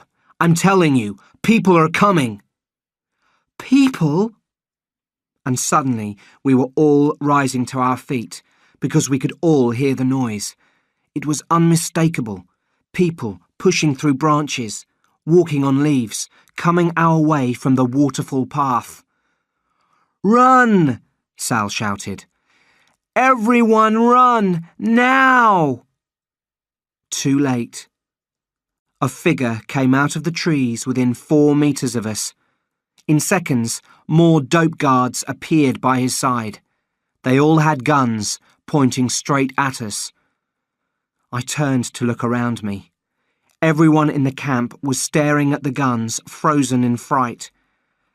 I realized that escape was not an option now, and that we were all going to get killed. As I turned back to the dope guards, I saw the boss point a finger at me. The next moment, one of his men dragged me out of the circle and forced me to the ground. Shocked, I realized I was going to get shot first. First? If I had to get shot, then 10th, 11th, 12th, fine. But first, I couldn't believe it. Ah, the boss nodded. You the boy always come to see us. Every day, huh? You like to come see us. I stared at him in terror. Then, to my surprise, he knelt beside me and touched my hair gently. Funny boy in trees, every day. We like you too. Take some dope, huh? Some dope for your friends. Hurry up and kill me, I said bravely. Kill you? Ah, funny boy. I no kill you now. He got up. I no kill anyone now. I give you warning. You people here, that okay for me. 1 year, 2 year, 3 year, no problem, huh? If he was waiting for a reply, none came. This seemed to make him angry. He reached into his pocket and pulled out a piece of paper. You making maps, he screamed. Maps bring new people. New people here. New people are danger for me. That is bad danger for you. Then he dropped the map on the ground and fired a shot into it. The shot missed, but it was close enough to send the paper flying into the air. So, my friends, you listen to my warning. Next time, I will kill you all. He looked down at me on the ground and then kicked me, hard. I tried to stand up, but he hit me again. For a few seconds I was conscious, staring at his shoes. Then everything went black. I didn't know what was going on. Why wasn't anyone helping me? If I'd been unconscious, as I guessed I had, then they'd had plenty of time to come over and help me. But no one had. I finally managed to get onto my feet, and then I saw why no one had moved. The dope guards had left us with a reminder, just in case we hadn't listened to their warning. The bodies of the dead rafters. Bullets had done terrible things to them. All their bodies were covered in massive holes. Death had made them go stiff, and they were in strange positions. I don't see any need to describe them in detail. I've only described them as much as I have because it's relevant to what happened next. To have been faced with such a sight would have been bad at the best of times. Directly following the scene with the dope guards made it worse. But to go through all that while you were stoned and drunk, it would drive anyone crazy. Right, Sal said eventually, and began to walk towards the pile of bodies. I think we should get this cleaned up. It won't take long if we all... The German guy was trapped beneath Zeph's chest, and his arms were hooking the two of them together. Sal couldn't make him move. We all watched in silence as she pulled uselessly at the German's legs. What a mess, Sal said, and gave another hard pull. She fell backwards, twisting as she fell, and landed on Sammy's body. Clumsy, she exclaimed brightly. Then she started screaming. It was a terrible sound. Bugs called her name and started crying. He ran over to the eating area and grabbed one of the cook's knives. Then he went over to Sammy and started to attack him. It began with kicking, which quickly became stabbing. In the chest, the arms, anywhere. Then he stood on Sammy's body and began pulling at his neck. Well, that's what I thought he was doing. It wasn't completely clear through the shadows, and most of the view was blocked by Bugs's back. I only saw what he'd done when he stood up. He'd cut Sammy's head off. He'd cut it off and was swinging it by the hair. And suddenly, someone else had a knife and was cutting the thin German girl's stomach open. Then someone else joined them and started work on Zeph. Within seconds, the bodies were covered with people attacking them. Looking back, I know that we could have left at that moment. No one would have tried to stop us, but we didn't move. We just stood and stared in horror as the rafters' bodies were viciously attacked. I don't know how long it lasted. It could have been as long as half an hour, but at some point I noticed that people had stopped and were sitting on the ground, exhausted. I was watching Bugs when I heard Sal's voice. "Wait on Cha Weng for 3 days," she read in a cold voice. "If we haven't come back by then, it means we made it to the beach. See you there? Richard." It took some time for me to understand. Several seconds passed in which the words meant nothing to me. Then I realised that she was standing beside me, holding the map I'd drawn for Zeph and Sammy. "Richard?" someone whispered. "Richard brought the people here." People came up, quietly surrounding me. Desperately, I began to search for a friendly face. "Etienne? Françoise?" I shouted. The others laughed. "Sal, please," I said, as I felt the first knife go into my leg. I'd been stabbed. I cried out and was stabbed again. A centimetre into the skin, this time my arm. I screamed and cried out, and then lost consciousness again. I looked around and saw Jed standing beside me, and beside him, Kitty, Etienne and Françoise. The 4 of them carried fishing spears. "You all keep back," Jed shouted. He reached down, lifted my arm over his shoulders and dragged me up. "Keep back!" And amazingly, they all did. They could easily have prevented us leaving if they'd wanted to, but they let us go. I don't think it was because of Sal, who had closed her eyes and couldn't seem to breathe. It was because they were tired. Their empty eyes told me that. Tired of everything. Chapter 10. Strange but True. I feel I should provide an account of how we all got back home, but it's going to be brief because the story's finished. We talked a lot. That's what I remember most, the talking. The first part of the journey, the nighttime journey to the raft, was silent, but it was only because we were afraid of being heard by the guards. As soon as we'd left the island and were on our way, we opened our mouths and never shut them. The funny thing is, I can't really remember what we talked about. Maybe because we talked about everything. Maybe because we talked about nothing. Because of my condition, I wasn't much help, but the others managed the raft in pairs. A few hours after dawn broke, a fishing boat came to check who we were. After a bit of chat, they took us back to Koh Samui. It was extraordinary. They didn't seem curious about what we were doing on a raft in the Gulf of Thailand. We were just another group of weird travellers to them. On Koh Samui we needed money, so Kitty and I sold our watches. Then Etienne stole a wallet. The cash was enough to get us all back to Bangkok, talking all the way. In Bangkok, the only thing left to do was to phone home. We took turns in a phone box on the Khao San Road. We were all crying by the time we'd finished. 72 hours later, we had air tickets and replacement passports from our embassies.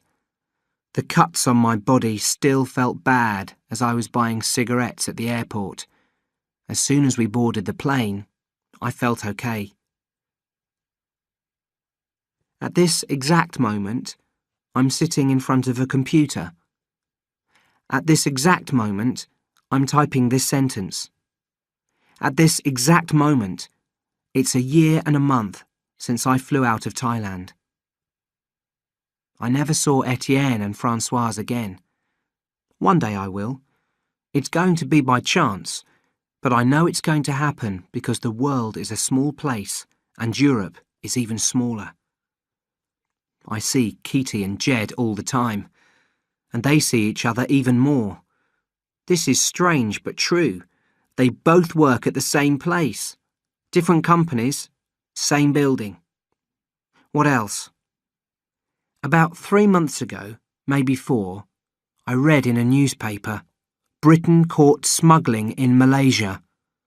A few nights later, I saw Cassie, one of the girls in the camp, on the news. She'd been arrested at Kuala Lumpur airport carrying drugs. So she must have got off the island. And some of the others must have escaped too. I'm curious to know which ones. I'm sure that Bugs stayed, and Sal. I just can't stand the idea that they might turn up on my doorstep one day. And me? I'm fine. I play video games. I smoke a little dope. I have bad dreams. I carry a lot of scars. I like the way that sounds. I carry a lot of scars, said the policeman when he finally understood what I was saying. Okay, last night, in hotel, tell me again. I didn't tell the policeman about the map. I didn't want to get involved in a police investigation and spoil my holiday. I don't think the policeman cared about the dead man much anyway, because after about 30 minutes, he let me go. As I left the police station, I saw a French boy who I'd met in the guest house at breakfast. He and his girlfriend, Françoise, had a room on the other side of the dead man's, and they'd been brought to the police station for questioning too. I sat down next to Etienne in the sun on the steps of the police station. The death was an unusual start to the day, and I needed to talk to someone about it. Hi, I said. Do you speak English? Hi. Yeah, sure. I speak English. You're the one who found the dead guy, aren't you? Yes, I found him this morning, I said, pulling my cigarettes out of my pocket. Do you smoke? No, thanks. My name's Etienne, by the way. I'm Richard, I said, and we shook hands. This is so weird. I only arrived in Thailand last night.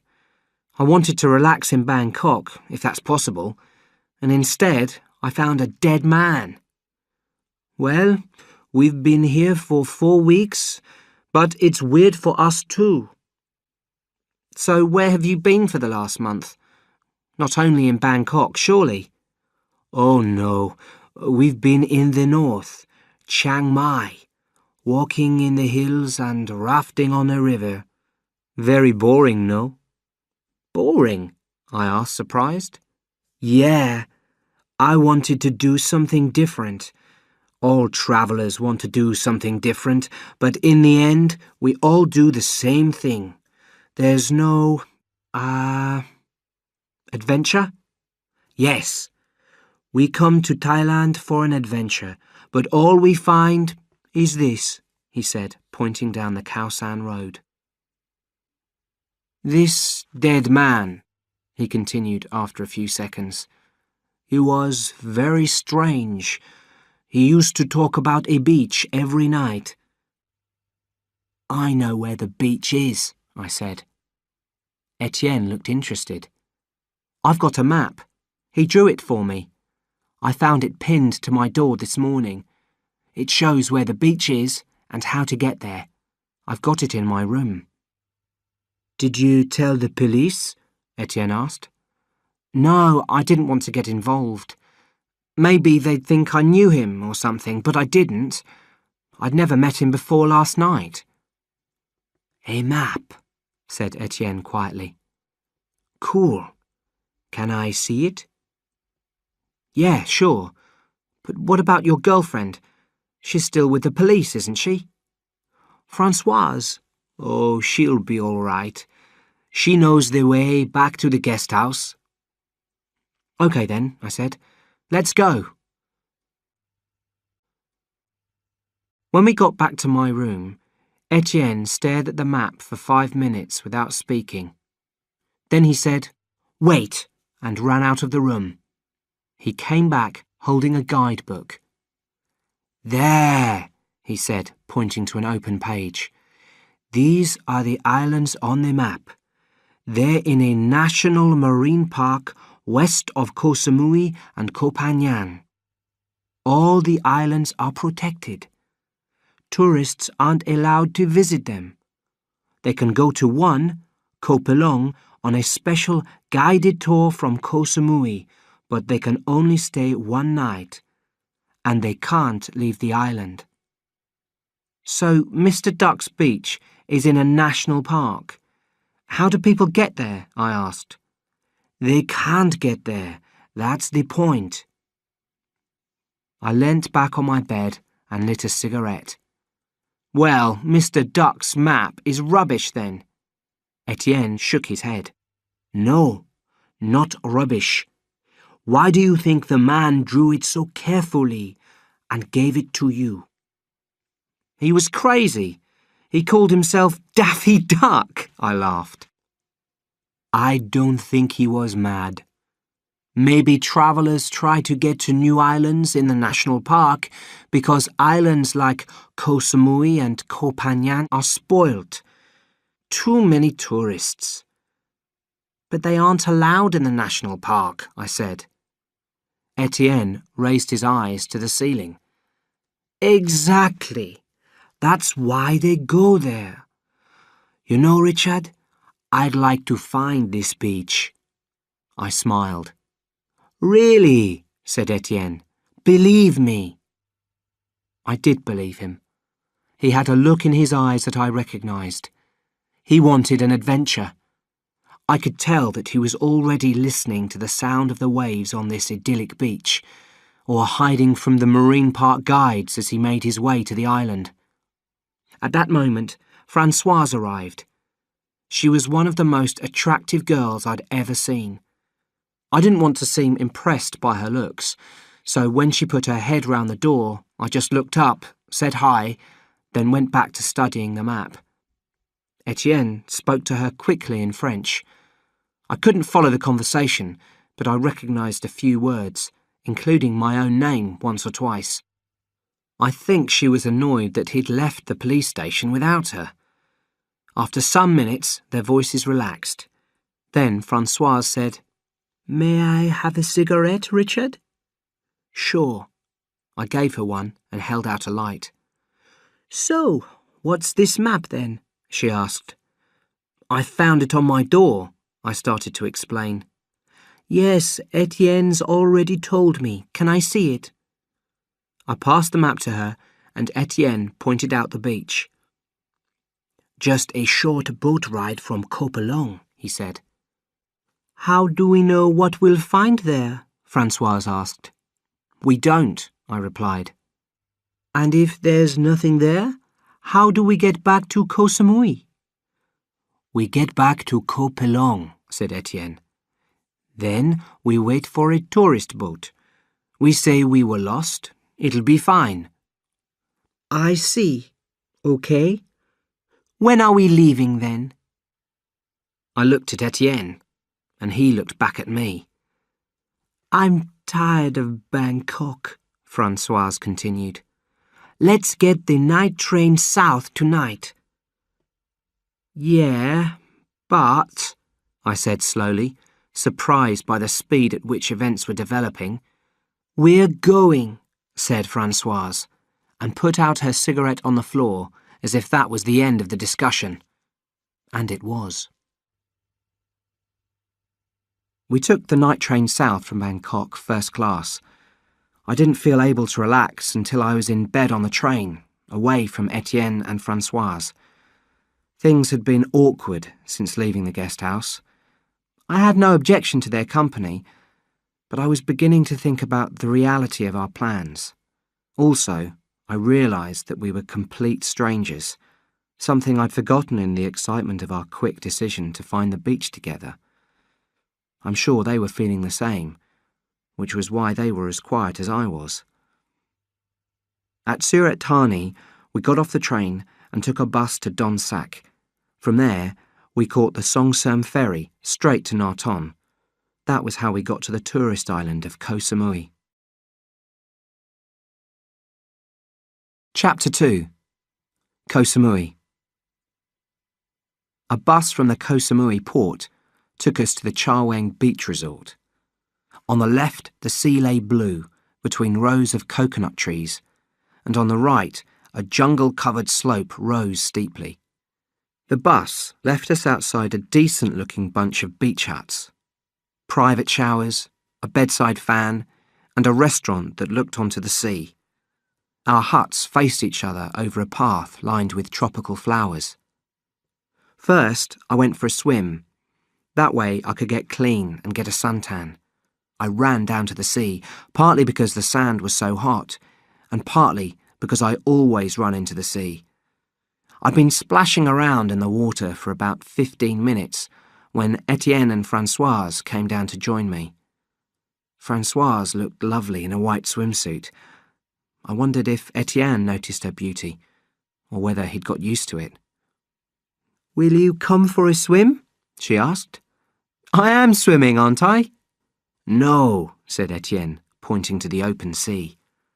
"She means a real swim. Out there." We played a game as we swam out.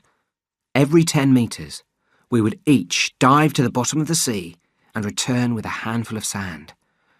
I found the game strangely unpleasant. A metre underwater, the warmth of the tropical sea would stop, and it would suddenly turn cold. The further we swam, the blacker and finer the sand became. Soon, the water at the bottom became too dark for me to see anything, and I could only kick out blindly with my legs until my hands sank into the sand. "How far out shall we go?" I asked, when the sunbathers on the beach behind us looked like insects. Etienne smiled. "You would like to go back now?" "You are tired, Richard?" Françoise asked, eyebrows raised. "We can go back." "I'm fine," I replied. "Let's swim further." At 5 that afternoon, the temperature cooled. The sky turned black, and it rained heavily. I sat outside my hut, under the roof, watching the storm. After some time, 2 guys came racing up the beach, laughing and shouting. They ran up to the hut next to mine. "Man!" one of them shouted. "What a storm! Whoop!" Americans, I thought. They tried to get into their hut, but the door was locked. "Lost our key," the guy with white blonde hair shouted at me. "Can't get in." I nodded. "Bad luck. Where did you lose it?" "Down the beach, man. A long way from here." "Hey, can we come and sit with you? You want to smoke a joint?" "Sure," I said. "Excellent!" The 2 of them ran over to my hut and introduced themselves. "I'm Sammy," said the one with white blonde hair. "And this is Zeph. Cool name, huh?" "Definitely," I answered as we shook hands. Sammy started rolling a joint.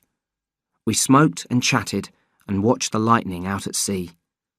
They made me laugh with their funny jokes and stories. After a while, we were too stoned to do anything except sit in silence and listen to the thunder. An hour or 2 after dark, a tiny Thai woman came over from the restaurant and gave Zeph a spare key to their hut. As I stood up to say goodnight, Sammy said, "Hey, nice meeting you. See you tomorrow, man." "Sure," I said, and shut my door behind me.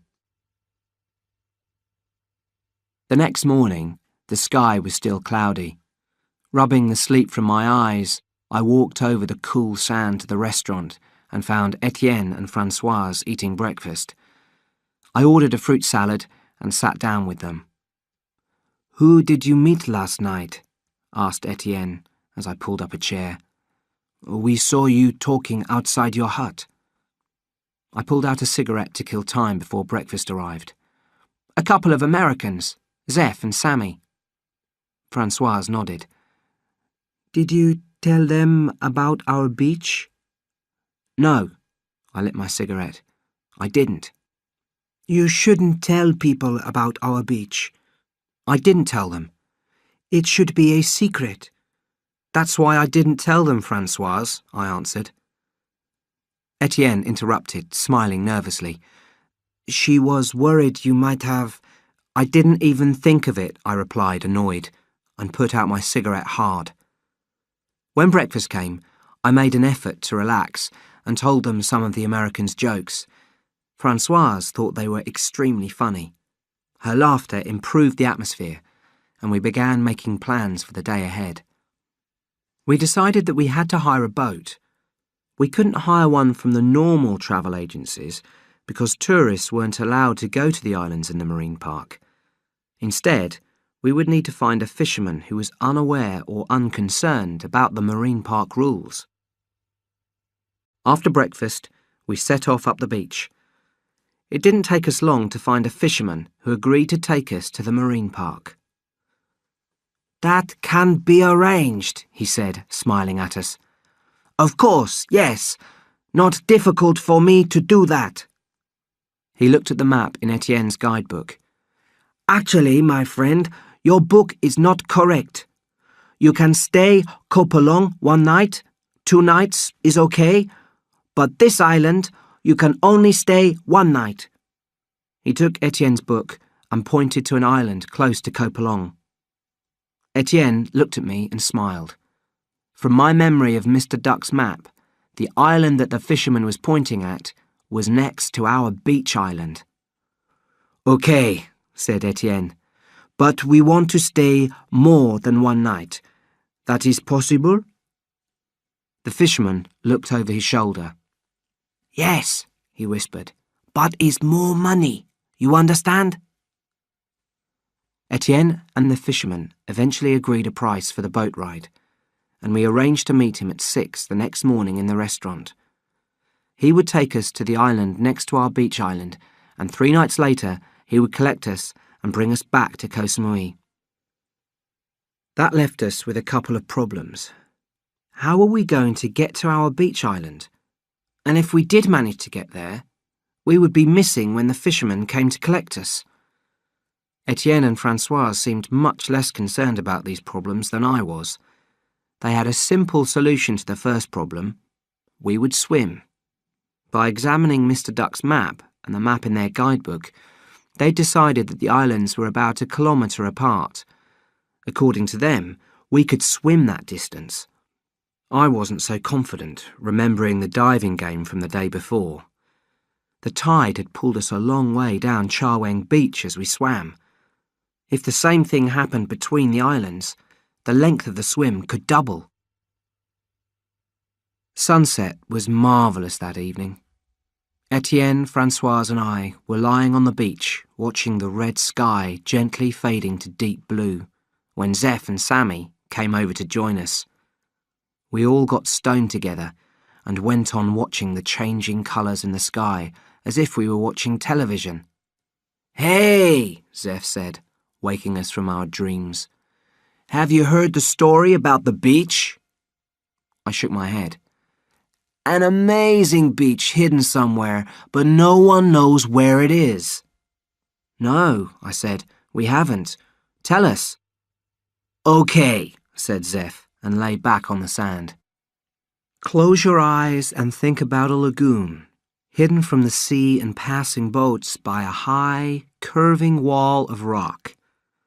Then imagine idyllic white sands and coral gardens, waterfalls surrounded by thick jungle, plants untouched for 1,000 years, strangely coloured birds and monkeys in the trees. On the white sands, fishing in the coral gardens, is a select group of travellers. They leave if they want to. They return. The beach never changes. Select? I asked quietly, as if talking through a dream. Zeph's vision was magical. Special, he replied. Only a few lucky travellers know where this beach is. It's paradise, Sammy whispered. Paradise, Zeph agreed, is what it sounds like. Francoise suddenly stood up. She was very worried that Zeph and Sammy knew about the beach. Now, she said, dusting sand off her legs, we leave early tomorrow morning for Copagnan, so I think we shall eat and go to bed now. Etienne, Richard, come. Huh? I said. Francoise, it's only 7:30 in the evening. We leave early in the morning, she repeated. Good night, Sammy and Zeph. It was very nice meeting you. And really, your beach, what a silly story. Chapter 1. Bangkok. The first time I heard of the beach was in Bangkok, on the Khao San Road. Khao San Road was backpacker land. Almost all the buildings were guest houses for travellers on their way into or out of Thailand. It was a place between east and west. I'd landed in Bangkok from England in the late afternoon. As soon as the taxi dropped me on the Khao San Road, I caught the smell of dope. Half the travellers wandering past me were stoned. I found a cheap guest house easily, and a quarter of an hour later, I was settling into a room that was only slightly larger than a double bed. The walls were dirty and bare, and stopped before they reached the ceiling, so I could hear everything in the rooms on each side of me. On the ceiling was a fan, and for a while I just lay on the bed and looked up at it. It was calming, and the mixture of the heat and the gentle noise of the fan soon sent me to sleep. I slept deeply until I heard the man's footsteps in the corridor. They were different, too weird to sleep through.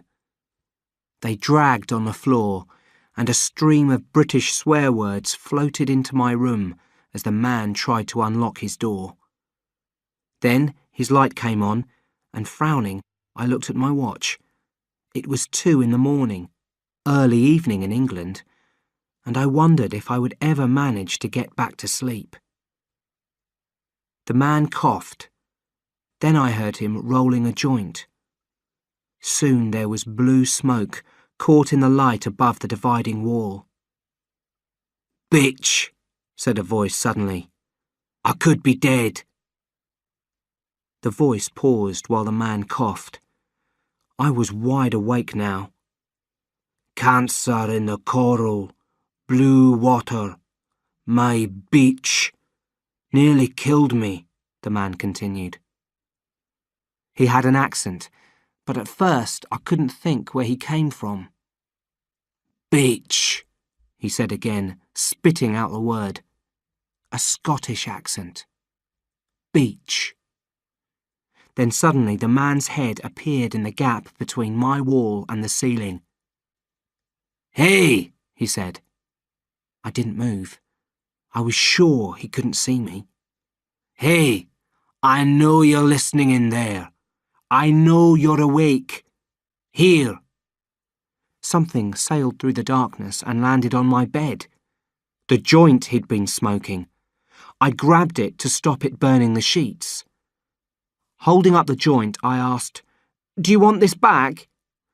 "You were listening," he replied, ignoring me. "You heard me talking about the beach. Tell me what you heard." I didn't hear anything. You're lying! You were listening! He shouted. I thought he was going to shout at me all night, but he suddenly seemed to change his mind, and his head disappeared. I heard him light another joint, and then he switched off his light. I hardly slept for the rest of the night, and went downstairs to the eating area early to get some breakfast. When I got back to my room, I found an envelope pinned to my door. On it was written, "Here is the map." A couple of minutes later, I was sitting on my bed with the ceiling fan cooling the back of my neck, and the map in my hands. It was carefully drawn and beautifully coloured in. At the top of the map were the words Gulf of Thailand in thick red ink. Below them were several small islands. On one of them I noticed a black mark, an X. I looked closer. Written underneath in tiny letters was the word beach. The man in the next room! He must have pinned the map on my door. I wasn't sure exactly what I was going to say to him. I was curious, that's all. I just wanted to know what was so special about this beach. His door was unlocked. I listened outside for a minute before knocking, and when I did, the door swung open. It was dark in the room, but there was just enough light for me to see. The man was lying on the bed, looking up at the ceiling. I think he'd cut his wrists. Or it could have been his neck. In the dark, with so much blood splashed about, it was hard to tell what he'd cut.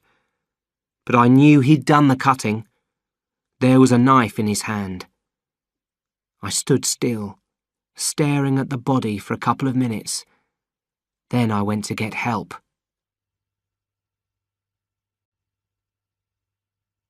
The policeman was sweating, but not with the heat. It was the effort of speaking English. When he came to a difficult word or a complicated sentence, he would stop and wipe the sweat from his forehead. "Mr. Duck, your friend, yes?" he asked. I shook my head. I'd never met him before last night. And listen, Daffy Duck can't be his real name. It's a joke name. "Joke name?" said the policeman. "Not a true name," I explained. Daffy Duck is a character in a children's film, like Bugs Bunny or Mickey Mouse. "Ah, so dead man gives false name to guest house," she laughed loudly. We said goodbye to Sammy and Zeph, and all shook hands awkwardly. Then Etienne and I followed Françoise. The atmosphere at dinner was very tense, but Françoise knew she'd behaved foolishly. When we said goodnight, she apologised. "I don't know why, but I was suddenly frightened they would want to come with us," she explained. "I only wanted to be us. Do you think they have realised we know about the beach?" "Hard to say," I answered. "Everyone was stoned." Etienne nodded. "Yes," he said, and put his arm around Françoise's shoulder. "Everyone was stoned. We should not worry." It took me a long time to get to sleep that night. It wasn't just because I was anxious about what might happen tomorrow. I was also troubled by the hurried way I'd said goodbye to Zeph and Sammy. I'd enjoyed their company, and our parting had been too quick and awkward, too confused by dope and secrets. I felt there was something I'd left unsaid. In the cool early morning, I got up and quickly drew Zeph and Sammy a map. There wasn't time to draw it as carefully as Mr. Duck had. The islands were rough circles, and there were only 3 labels: Koh Samui, Koh Pulong, and Paradise. At the bottom of the page I wrote, "Wait on Cha Weng for 3 days. If we haven't come back by then, it means we made it to the beach. See you there, Richard." I crept outside and slipped the map under Zeph and Sammy's door.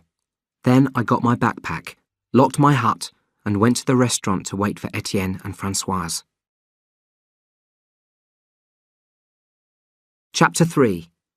Journey to Paradise. The morning sun played tricks in the sea. Gold shapes like fish spun beneath the surface. Sitting in the fisherman's yellow and white motorboat on our way to the island, I reached down and put my hand in the water. The fish swam in and out of my fingers. I looked back at Koh Samui. Strangely, it seemed far behind us, but the island we were going to still appeared as distant as it had an hour ago. I didn't move again until the water turned blue, and I saw a coral bed beneath the boat. The fisherman turned off the engine. "Now you pay," he said, as we slid towards the shore of the island. A few minutes later, I sat on the beach and watched the fisherman's boat slowly disappear into the distance, on its way back to Koh Samui. A few meters away, Etienne was studying the map. He was trying to work out which of the several islands near us was our beach island, the one we had to swim to. He didn't need my help, so I called to him that I was going to take a walk. I'd never been on a real desert island before, a deserted desert island, and I felt I ought to explore. "Don't be long," Etienne said. "We should leave after lunch. We should not spend the night here." I started walking along the coast, looking for a place to turn inland. I eventually found some shady trees on the edge of a forest and sat down to smoke a cigarette. Thinking about Thailand often makes me angry, and until I started writing this book, I tried not to do it. I preferred it to stay hidden in the back of my mind. But I did think about Thailand sometimes, usually late at night. At those times, I made an effort to remember sitting under those trees, smoking my cigarette. I chose this moment because it was the last time I could remember being me, normal, nothing much going through my head apart from how pretty the island was and how quiet. It's hard to explain. I've been relying on an idea that these things would become clear to me as I wrote them down. It doesn't seem to be happening. When I got back to the beach, I found Etienne making lunch. I looked around. "Where's Françoise?" I asked. "She went to see how far it is to our island." When she came back, Françoise said our island was 1 kilometre away. To me, it just looked like a long swim. "Are you sure we can do this?" I said, more to myself than anyone else. "We can," said Françoise. "We can try," Etienne corrected her.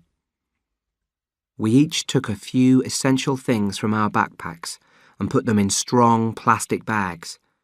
The idea was that the bags would float on the water as we swam. They were strong enough to lean on, so we only had to swim with our legs. Then we hid our backpacks under some bushes. At 3:45, we were ready to leave. As we started to swim, I heard Françoise say behind me, "Maybe more than 1 kilometre." Etienne said something in reply, but it was lost as a wave broke. The swim passed in stages. The first was full of confidence, chatting and making jokes about sharks. Then, as our legs began to ache, we stopped talking. The jokes about sharks became fears, and I started to doubt that I had the strength to finish the swim. We were about halfway between the two islands. Not being able to finish the swim would mean dying. And then, strangely, things became easier. My legs seemed to kick automatically, allowing my mind to move beyond the pain.